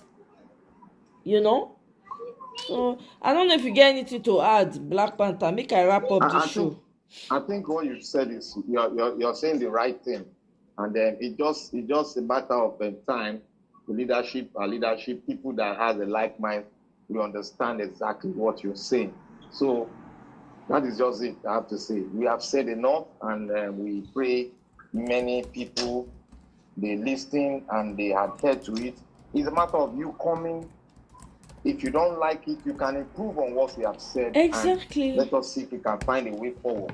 It's left for the Nigerians to either let us educate ourselves or we de-educate ourselves. That's all. And if we believe in the revolution, let's start it. Thank you. Thank you very much, Black Panther. Thank you for joining. Your contribution was fire. I really appreciated it. You gave me a different outlook, because the truth is, when I listened to what Abulkarim said yesterday, I kind of agreed with him, because I've been waiting for action. You know, I've been shouting action since, right? So it kind of made me like joyful to hear, okay, they are trying to do something that will shake the system, right? But the way your angle where you're coming from right now, which makes a whole lot of sense, right? Because we're literally doing the shadow government already. We're already calling out these people, not just one, almost everybody's calling them out. So really, what's going to be different with this? And why is Patutomi always bringing from every time Western a solution to a Nigerian problem? Why? That was a great one, by the way. I have to acknowledge that. Thank you very much, my brother. I really appreciate it. That was insightful. Thank you for opening my eyes and my ears to that. So I go see you on the next one. I will shut this one down, but I'll be on the other stream so that I can, go over the comments on the other stream and close it out eventually. Thank you so much, my brother. You too, sir. All right, then. Later. Mm-hmm. So, my people, now remain. So we are going to, let me see, was there a video that I was going to show earlier? Let me see, there was I think I was looking for a video that I wanted to play. Or maybe I already played it. Let me just check to make sure. So there was this thing. Secret Police DSS arrests Ibrahim Jada, critic of Senator Ahmad Lawan, for exposing bogus 5.73 billion water project without water. Who is fighting for this young man? Now criticize. Do you understand? Who's fighting for him? Every activist matters now. Every activist, everybody. We need to put eye for their body so that they no go do them anything. So, Denjuma Boutique, thank you. Welcome. I'll be on my other stream in case you want to join that, but thank you. I'm going to be closing this out. Okay, so I go focus on...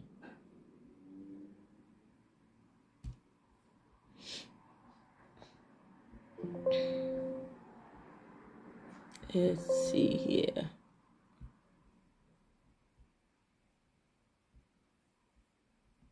Okay.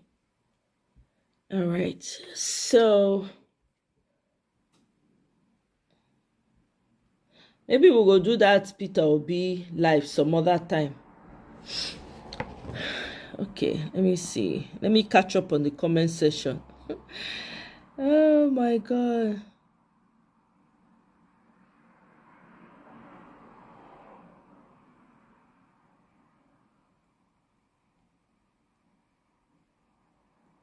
Oh, thank you very much, Madam Luke. Thank you so much. I appreciate that. Thank you. Tracy, thank you. Thank you. I appreciate. Me and dance now 5 and 6. They born me with dance. I'm sure I came out of my mom dancing. Walai. Yeah. I'm in a different world when I'm dancing, you know. From Afuze, you use your ikuku. Sew your lawyer cloth. I'm telling you. You understand? All these things now, no matter what if you again Obode, there's no tribe that does not have their own special cloth. Again Obode, you use again Obode cloth. So lawyer could not so okay. So now again Obode they come from as lawyer. It's simple. We want to copy that we got the thing they smell, it dirty. People wear black. God. No, we need to no.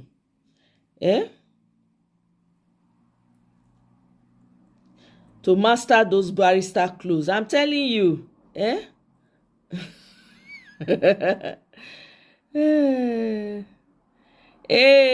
my brother, Tom. Obilu. Oleoye. Thank you so much, my brother. I appreciate. Copy and paste Nigeria Limited. That's all they do. Everybody wants to copy. No originality. Can we get original? Can we? All the children people they born for outside now, even if they want to remain outside, it's okay. But if country they well, they get wetin they fit contribute to the society with all the wealth of knowledge when generational Nigerians get outside of the country. You know the wealth when you go bring come, if they come with those skills when they get, come use and take develop their papa place. So they not go lost. They go say, okay, this one not favor me. Make I go my papa house. So my people, now here I go end them. Maybe we'll discuss PO's video perhaps tomorrow if I have time. Otherwise, I will definitely see you guys on my next one. Thank you so much. Enjoy the rest of your Saturday.